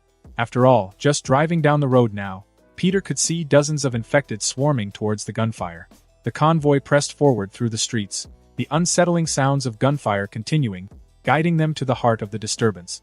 The tension in the air was palpable as they neared the source. As they arrived, a sprawling hospital came into view, fortified with sandbags, barricades, and military vehicles. Soldiers stood on vantage points, firing on the ceaseless sea of zombies attempting to breach their defenses. The sight, though confirming Peter's earlier speculations, brought a sense of relief tinged with uncertainty. The military, seemingly outnumbered and low on ammunition, faced overwhelming odds. Peter signaled the convoy to pause a few blocks down the street, cautioning everyone to hang on for a moment while he attempted to contact the military inside the hospital. Switching through radio channels, Peter found the frequency of the military and listened in. The conversations painted a dire picture of exhaustion, fear, and urgent calls for more ammunition. The gravity of their situation became apparent as Peter eavesdropped on their desperate pleas. Waiting for a break in the comms, Peter finally spoke up. "Yo, do you guys need any help?" The intrusion surprised the military. As the soldiers exchanged glances, one couldn't help but question, "Who the hell is on our radio?" After a moment of confusion, Major John Lewis, the highest-ranking officer, responded cautiously. "This is Major Lewis. If this is the 3 cars parked down the road, then your offer is appreciated, but sadly worthless. Even if you are police officers, which I doubt, you'll only get yourselves killed trying to help us. Go and find a safe place to hide, preferably outside of town, and away from populated areas." Another voice broke in, "And stay off of our frequency, civilians." Ignoring the last idiot to speak, Peter was impressed by Major Lewis. After all, he quickly found where they were, assessed their strength, and was even kind enough to advise them against helping them. He would make a good subordinate. Peter smirked as he spoke through the radio. "We'll clear the horde out front before the sun sets," he assured them confidently. "Just sit back and enjoy the show." Switching back to the old frequency before they could reply, Peter quickly explained his plan to help the military, his voice cutting through the airwaves with authority. "Alright, here's the plan. We're going to clear the horde in front of the hospital. I need Michonne, Joel, Tommy, and MJ to get on the rooftops across the street. Bring a radio, firepower, and enough bullets to take on a small army. And don't forget to bring the kids. Barricade the doors behind you to keep the infected out." Joel, ever the protector, immediately voiced his concern. "Are you sure this is a good idea? What if something goes wrong?" Peter, with unwavering confidence, responded, Trust me, Joel. We'll be fine. We need to act fast before the hospital is overrun. Now move." As orders were given, Michonne asked a crucial question, her eyes reflecting a mix of concern and determination. "What about you, Peter? What's your part in all this?" Peter, with a smirk that hinted at both mischief and assurance, replied, "I'll need to borrow your sword, Michonne." There was a moment of stunned silence over the radio as everyone processed what Peter had just said. Joel, ever the voice of reason, couldn't help but interject, "Are you out of your mind? You're going down there with just a sword against that horde." Peter cut him off before he could continue, his tone firm and resolute. "I'll be fine. Trust me. We need to move now." Despite the protests that lingered in the air, the group followed Peter's orders. Doing so has kept them alive and thriving thus far, so they couldn't help but feel like Peter always had a plan. As they departed, MJ approached Peter. She kissed him passionately on the lips, a mixture of fear and love in her eyes. "I know you'll be fine, but come back in one piece, okay?" Peter returned the kiss, his expression filled with reassurance. "I always do. Now go. We've got a horde to deal with." Meanwhile, Michonne handed Peter her sword, the exchange carrying a weight of unspoken worry on her part. Each member grabbed their weaponry, mentally preparing for the upcoming challenge. Joel and Michonne, with their children in tow, moved swiftly towards the chosen building they would all perch themselves on. As the group ascended to their vantage points, Peter took a moment to look at the weapon in his hands. This would probably dull after a few dozen kills. With a tap of his hand on the side of the blade, Peter watched as runes drew themselves along the sword, strengthening its sharpness and durability to insane degrees. Smirking as he gave the sword a few test swings, Peter eyes the horde down the road. Time to impress some future henchmen. Despite Peter's bold declaration to the soldiers in the hospital that he would clear the horde, skepticism and doubt lingered among the military ranks. Many soldiers mocked him for what they perceived as foolish bravado, while others, aligning with Major Lewis's caution, expressed concern for their safety. Either way, the prevailing sentiment was that Peter and his group were destined for failure. However, as Peter confidently strode down the street toward the approaching horde, the soldiers outside couldn't help but notice his arrival, as well as his calm demeanor and the single sword he wielded. Murmurs and speculations spread through their ranks, wondering if he was a madman or a survivor with a death wish. As Peter neared the horde, which has just noticed his arrival, a collective gasp emanated from the soldiers as they witnessed a spectacle that defied their expectations. With a single, powerful swing of his sword, Peter decapitated over a dozen zombies at once. The bodies dropped to the ground, leaving the soldiers in awe of the unexpected display of skill. Surprisingly, Peter didn't stop there. He quickened his pace and plunged headfirst into the sea of zombies outside the hospital. Soldiers shouted warnings and a mix of disbelief and concern, but their astonishment only grew as Peter continued to mow down the infected. Rather than succumbing to the overwhelming numbers, Peter moved with an uncanny agility, slicing through zombies effortlessly. His sword became a blur of lethal precision, and the soldiers watched in disbelief as he carved a path through the horde, seemingly impervious to their attacks. Major Lewis, initially skeptical, emerged from the hospital to witness the unfolding spectacle. Shock and awe painted his face as he realized that the horde was now entirely fixated on Peter. He barked orders to his men, instructing them to hold their fire and focus on clearing out the infected furthest from Peter to avoid any accidental harm to their unexpected savior. The soldiers, once hesitant, followed Major Lewis's orders and began firing at the zombies on the outskirts of the horde. And as they did, MJ, Michonne, Joel, and Tommy, perched on a nearby rooftop, joined in the gunfire alongside them. From their elevated vantage point, Tommy couldn't help but express his amazement. "I thought he was crazy, but look at him go." Michonne, normally reserved, couldn't help but nod in agreement. "He moves faster than I can see." Joel, still harboring some concern, added, "Let's make sure we cover him well. We don't know how long he can keep this up." MJ smirked as she watched her husband work. "Damn, he's so sexy right now." As the combined firepower of Peter's group and the soldiers thinned the herd, Peter continued his relentless assault on the infected. The once threatening horde now appeared helpless against the skill and determination of this lone figure. The soldiers, initially doubtful, were now witnesses to a feat that defied their expectations. The atmosphere shifted from skepticism to a mix of awe and gratitude. In that chaotic dance of life and death, Peter carved a path of survival, earning the immense respect of those who had doubted him just moments before. After hours of relentless combat, Peter stood in the center of the once-infested street, his sword glistening with a grim sheen of blood and entrails. Despite the gruesome scene surrounding him, Peter himself appeared untouched, not a speck of gore marring his form. His clothes, still pristine, betrayed no sign of the violent battle that had just unfolded. The street, now a graveyard for the undead, was strewn with the lifeless bodies of rotting zombies. Most lay headless, victims of Peter's swift and precise strikes, while others bore the scars of bullets, courtesy of his allies providing cover from a distance. The combined effort of Peter's group and the military had effectively thinned the herd, clearing the immediate threat that had besieged the hospital. The air hung heavy with the metallic scent of blood, and the eerie silence that followed the chaos was only broken by the distant moans of straggling zombies.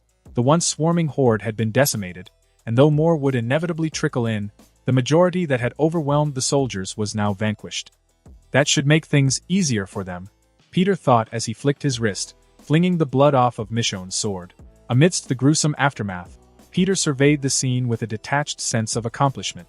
The military, having observed his unparalleled prowess from their vantage point, opened a makeshift gate, and Major Lewis, flanked by armed soldiers, stepped out to greet him.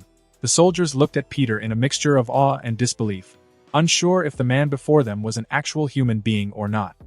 "Quick, come inside before more of those damn things show up," Major Lewis called, his skepticism from earlier replaced with a clear respect. With a nod, Peter made his way towards the gate, the soldiers parting to allow him entry. As he approached, Major Lewis couldn't help but express his astonishment. "I didn't think you'd last more than a few minutes out there." "I know I wouldn't," Peter, with a wry smile, replied. "I told you I'd clear the horde." The soldiers, sensing the newfound opportunity for safety, quickly scurried to close the gate behind Peter, securing the hospital grounds from the lingering threat outside. As the barricade locked into place, Peter radioed his group, instructing them to bring the cars and drive to the hospital. The soldiers, now allies, were prepared to welcome them inside. Within minutes, the distant hum of engines grew louder as the convoy approached. The soldiers, their weapons at the ready, allowed Peter's group to pass through the gate. MJ, Sarah, Joel, Tommy, Sarah, Michonne, and Andre emerged from the vehicles, their expressions a mix of relief and anticipation. "Tommy, guard the cars until we're sure we can trust these people," Peter ordered, and Tommy nodded, standing beside their vehicles with an assault rifle in hand, eyeing anyone that came near. "The rest of you feel free to explore. This place might have a working shower, so take advantage of it while you can." He gestured towards the hospital entrance. As the group entered the hospital grounds, the atmosphere inside was a stark contrast to the chaos outside. Patients, soldiers, and survivors alike gazed at Peter with a mix of awe and reverence. Some whispered prayers, others stared in disbelief, and a general sense of gratitude filled the air. As the group, including MJ, rushed excitedly into the hospital, drawn by the prospect of a working shower after days on the road, Peter turned to Major Lewis. He gestured toward a quiet corridor and, with a nod from the Major, they headed toward a large office. The door swung shut behind them, guarded by soldiers stationed outside. Inside the office, Peter and Major Lewis settled into seat. The Major couldn't help but sigh, a mixture of exhaustion and relief evident in his eyes. "Thank you for your help. You have no idea how close we were to being overrun." Peter shrugged. "It was no problem at all. But I have some questions, and I'm hoping you'll have answers for me." Major Lewis nodded solemnly, acknowledging the gravity of the situation. "Ask away." "I owe you that much?" Peter leaned back, studying the worn features of the military officer. "First off, what's the status of the government? Are they still operational? Any efforts toward finding a cure or containing the outbreak?" Major Lewis's expression darkened. "We haven't received any contact from the government since the outbreak. My guess is that the White House and the rest of DC fell during the outbreak. I'm afraid that we're on our own out here." And that concludes this episode. If you enjoyed it, I'd seriously love it if you guys could leave a like on the video, as it genuinely helps out so much, and it keeps me going, plus it takes only 1 second. That said, have a wonderful day. See you in the next one.